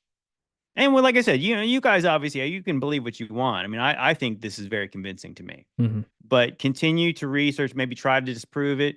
We want, when guys like me get asked to debate, guys like Paul get asked to debate, we want to try to disprove this stuff first. Because when we go into arguments with this or we try to prove it, I think we'll be ready. I really do believe that I have kind of all I need to know as far as like have a foundation of what we believe. We have the first century stuff that maybe is the 8th or 9th century. And then we have everything after that. It all makes sense to me. So I'm just saying like that I'm a little bit speechless for once in my whole life. That I agree. There's so much there, and I just can't wait to continue to dig into this. Yeah, well, he's It's a shame Gunnar's not with us anymore because I would have got him on to share this. I with know. me, I was like, I was like heartbroken when I looked it up that he had passed away. Because I was thinking like, I wonder if he'd come on my podcast. Well, yeah, and give me spit some German. I think facts he would at have me. because I found him on. I found him on a few other ones. I did find him on some podcasts, and it was like, yeah, I think he would have. Well, the podcasts I found him on, they only had like 200 subscribers and stuff. So I think he would have come on. I think he would have been happy for the exposure, to be honest. I think he would have actually done it. And it's, yes.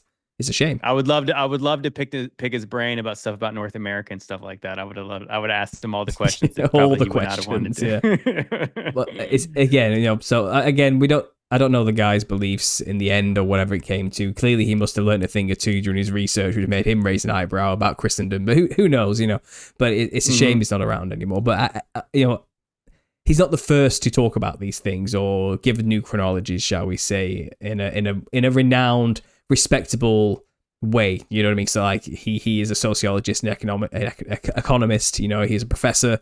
He's not a nobody. He's got that weight behind him, which people need. Because who am I? Who are you? You know what I mean? It's like to say these things. What are our credentials to talk about, timeline, the deception? But when you hear someone like him with that academic weight behind it, there are people out there who need that to take it seriously. Unfortunately, So he was useful. I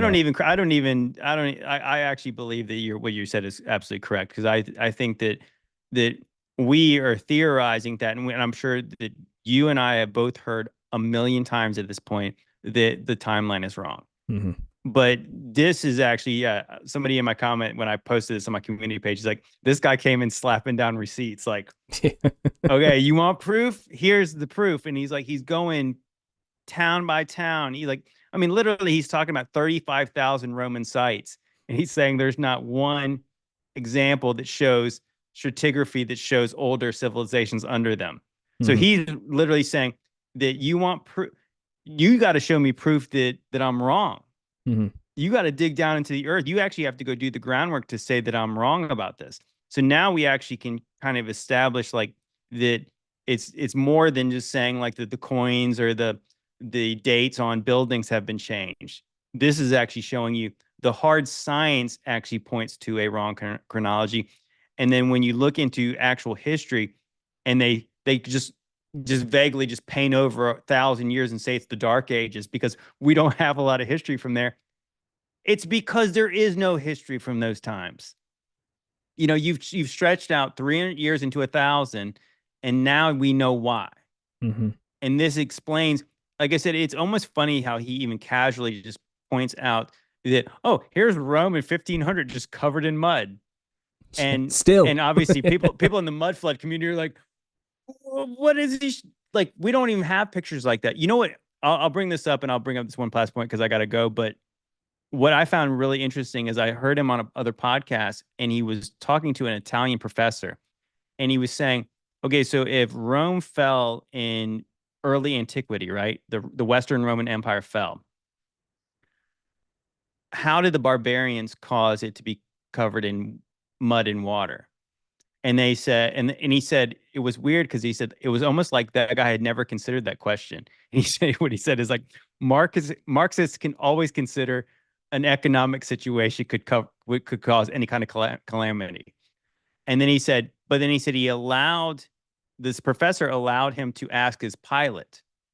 And so, I guess this guy's a pilot, whatever. I guess he's doing pretty well. But the pilot told Gunnar that there was this part of where the Roman Empire was, there was now a swamp. And this guy said, who had flown over there, said there was thousands of Roman estates under this swamp. Yeah, how do barbarians create swamps? just think about that. That is mind blowing. Where places existed, the cradle, basically the peak of all civilization. He said thousands of sites were under a swamp. I like I said, I can't.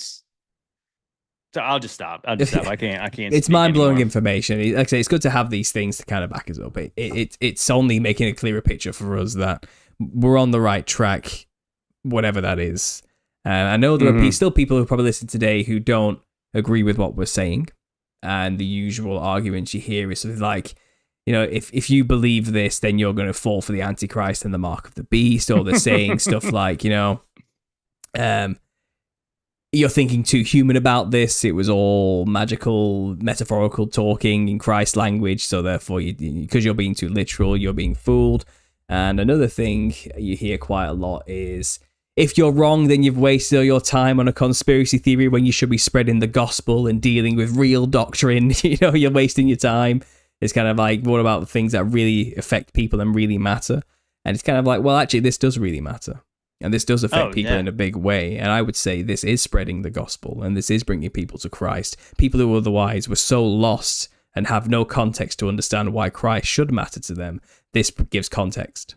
This gives them real context. Christ is no longer 2,000 years away. Where's the promise of his coming? Christ is 800 years closer, and he fulfilled his promise. He was not a liar. This changes things. Absolutely. You know, yeah, so 100%. This is spreading the gospel. This is the work that needs to be done. This is breaking down dogma and doctrines that have led people astray and made Christianity weak. This is making it strong again. And I'm not trying to get all Trump on everybody there, you know what I mean? But this is what I'm saying. This is actually reviving people's faith, you know. In my experience of me, like, so I've had two topics, and it's funny because like your journey seems very similar to me as far as like your last couple of years is you're the Nephilim clown guy. So you've gone on all kinds of podcasts talking about Nephilim and weird stuff. So me and my buddy Brian made that movie Ancient Angels. And so we're kind of like, we are going against the way old history about aliens in the megaliths. So we're telling a biblical, you know, we're explaining those things through a biblical framework. And then so now we have a huge topic for everybody is this mud flood stuff is weird. This Tatari is weird. Old world stuff is weird. So I'm going on all kinds of podcasts and I'm explaining it in a way. And it's so funny. And I said, I know you've seen it. When you explain it to them with the framework of the book of Revelation, and their minds are you just see their eyes. Because it resonates so much with people. And it's like, yeah, so when you have somebody who is going down the same rabbit holes and they actually have an explanation that actually makes sense. Yeah, I do believe that all truth eventually leads back to Jesus. So like, I believe that if things I'm saying make sense to them, the fact that I put Jesus at the front of my life, it gives people like a reason to say, hey, you know what? He's right. And if he's right, I need Jesus. Like, amen. That's right. That's right. It's all it's about. It's always been about Jesus. We're just trying to get to know him and his kingdom and the truth. And he is the truth, the way, and the life. You know, you're not going to get anywhere without him. That much is clear. And this Amen, topic brother. only brings us closer to him, as far as I'm concerned, and helps us understand his work. You know, because we always talk about his promises, but let's talk about what he actually did. Let's talk about what he accomplished, the world that was created after his resurrection and sacrifice. You know, let's focus on the ends, not just the means. You know what I mean? Let's talk about what actually happened. I think that's more inspiring. It's all inspiring from start to finish, don't get me wrong, but I think in our time, this is the time to talk about this. This is what people need to hear now. This is what's needed in this time that we live in, whatever that is. Because who knows? We're figuring that out. So thanks for doing this, Joe. I really appreciate it. It was a long one, but I think it was worth it. I'll cut out that 10-minute interval at the start where we had to figure everything out. And which means the chat will disappear when I do that. Just a forewarning. There will be no chat on this after I remove that segment. YouTube doesn't know how to cope with removing segments from live shows and keeping the chat. So just for people to know. So so guys, comment. Guys, obviously go back in and like, comment, share everything, because I think this is going to be one that when people say, well, what about this? What about this? Why didn't they write about this? You can send them to this podcast and you can say, this is why. That's what we're going for. And Joe, you now have the rights to take this podcast and cut it up into segments and do whatever you want with it. Repost. I don't care. It's all yours now. I'm just gonna do this because I am useless with like Instagram and Twitter and everything else and all the short form content. I don't know. I don't have the patience to do it. You're the man for that. So you can spread this as far as you can. Do whatever you need with I think there's definitely some cuttable things in here that are just gonna be like. That's what we're saying. Yeah, and obviously, guys listening, if you don't know, go follow Joe at JTFOLLOWSJC. Links are in the description to here. I think his name is highlighted in the title of this video. You can click on it as well. He obviously. I am 23 subs away from 25,000. There we go. There's like 500 people in here. I know that you guys could get me to 25.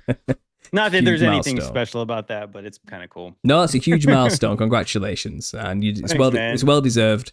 And yeah, let's just keep doing what we're doing. It's a shame. Shout out to Vitali. He couldn't make it. We were going to make this a roundtable 3-way discussion, but he's got a new job. He's working hard, and he just couldn't get this podcast would be 8 hours long if we had all three of us. Yeah, it would be nonstop. No, but yeah, we miss Alpha Talks. We wish he'd be in here, but I know. Now we have so much to chew on with him. I can't wait to talk to him about this. That's what I mean. Yeah, and he's always fun. He'll have an interesting take to bring to. But go check out his work. He's been doing some great stuff lately, getting into the extra details surrounding Christ's descent into hell and all sorts of things. It's really interesting. So go check out his work as well, guys. And like I said, I'll be back soon with more podcast. I might take a break for a day or two after this one, I'm not going to lie. But I do have Madeline from Leaving Babylon coming on next week. Awesome. So that should be a good one as well. She's got a wealth of knowledge to share with us. But yeah, thanks for being here, guys. And as always... Wait, I got a couple of things to plug real quick. Go. Hey, I just started recording the Ancient Angels podcast, and it's going to be on Demon Racer's channel. So I'm actually trying to get him to do something regularly. So we're going to have a podcast, and obviously, Paul, you're going to have to come on there. It's going to be about angels, demons, cryptids, giants, all the kind of ancient stuff. And yeah, I think that Brian's going to do a great job with that paranormal alien stuff. And I have a JT's mixtape coming out on Monday. So if you guys want to check that out, I think you guys will enjoy it. So you need to get me on the appreciate it again, the opportunity again, Paul. No, you need to get me on the mixtape so we can go through my Instagram feed. I need to share the world my Instagram feed. You know what? The mixtape has the right kind of just format where I actually want more people on it because I think it'll be fun just to get different people's perspectives on video. So yeah, definitely. You got an open invitation. For the context, my Instagram feed is a mess. I don't know what I've done to get that kind of algorithm Nightmare response. fuel. But the stuff I'm getting is pure evidence we are in the little season, if there ever was one. I'm going to tell you that right now. But I'm going to leave it there, guys. Thanks for listening, and as always, God bless. God bless.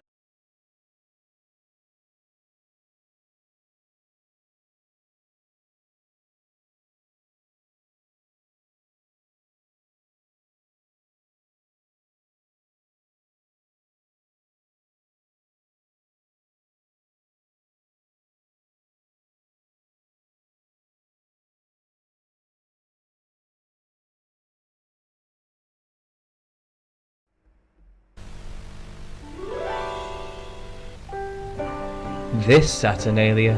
Imagine a world where the truth was accessible and relatable. Where red baubles on a Nimrod phallus are forever changed. A solstice celebration where conspiracy and intrigue carry you away. Experience The Nephilim Looked Like Clowns, the perfect book for your weird way of life. Direct from Europe, this highly rated research has warmed the hearts of millions in time for the frosty season. Be inspired by timeless biblical questions such as, what the hell is Satan's problem? Ham did what to Noah? Was the pre-flood world really that bad? And if classic questions aren't your thing, and you prefer your Yuletide to be extra occult, take a trip to the unknown with the spine-chilling Hatman to the psychedelic realm of demonic jesters. You'll get 20 obscure and tantalizing chapters. No other book gives you the feeling of pure vindication towards your childhood fear of clowns. Each paragraph brings the wonder of Christ's sacrifice into your home. For this commercialized nonsense holiday, there's no greater gift for your family than a guide to effective spiritual warfare. Order now and get that edgelord of a teenage child of yours to Christ this winter. Sometimes in this little season, it takes clowns to get them there. To get your copy, do not call the number on screen, which is being used as a placeholder reminder of a bygone time, and don't send a check to any PO box because this is not the 90s anymore. Simply type in The Nephilim Look Like Clowns on Amazon to get your copy just in time to lock yourself away from the world and wait out the pagan festivities.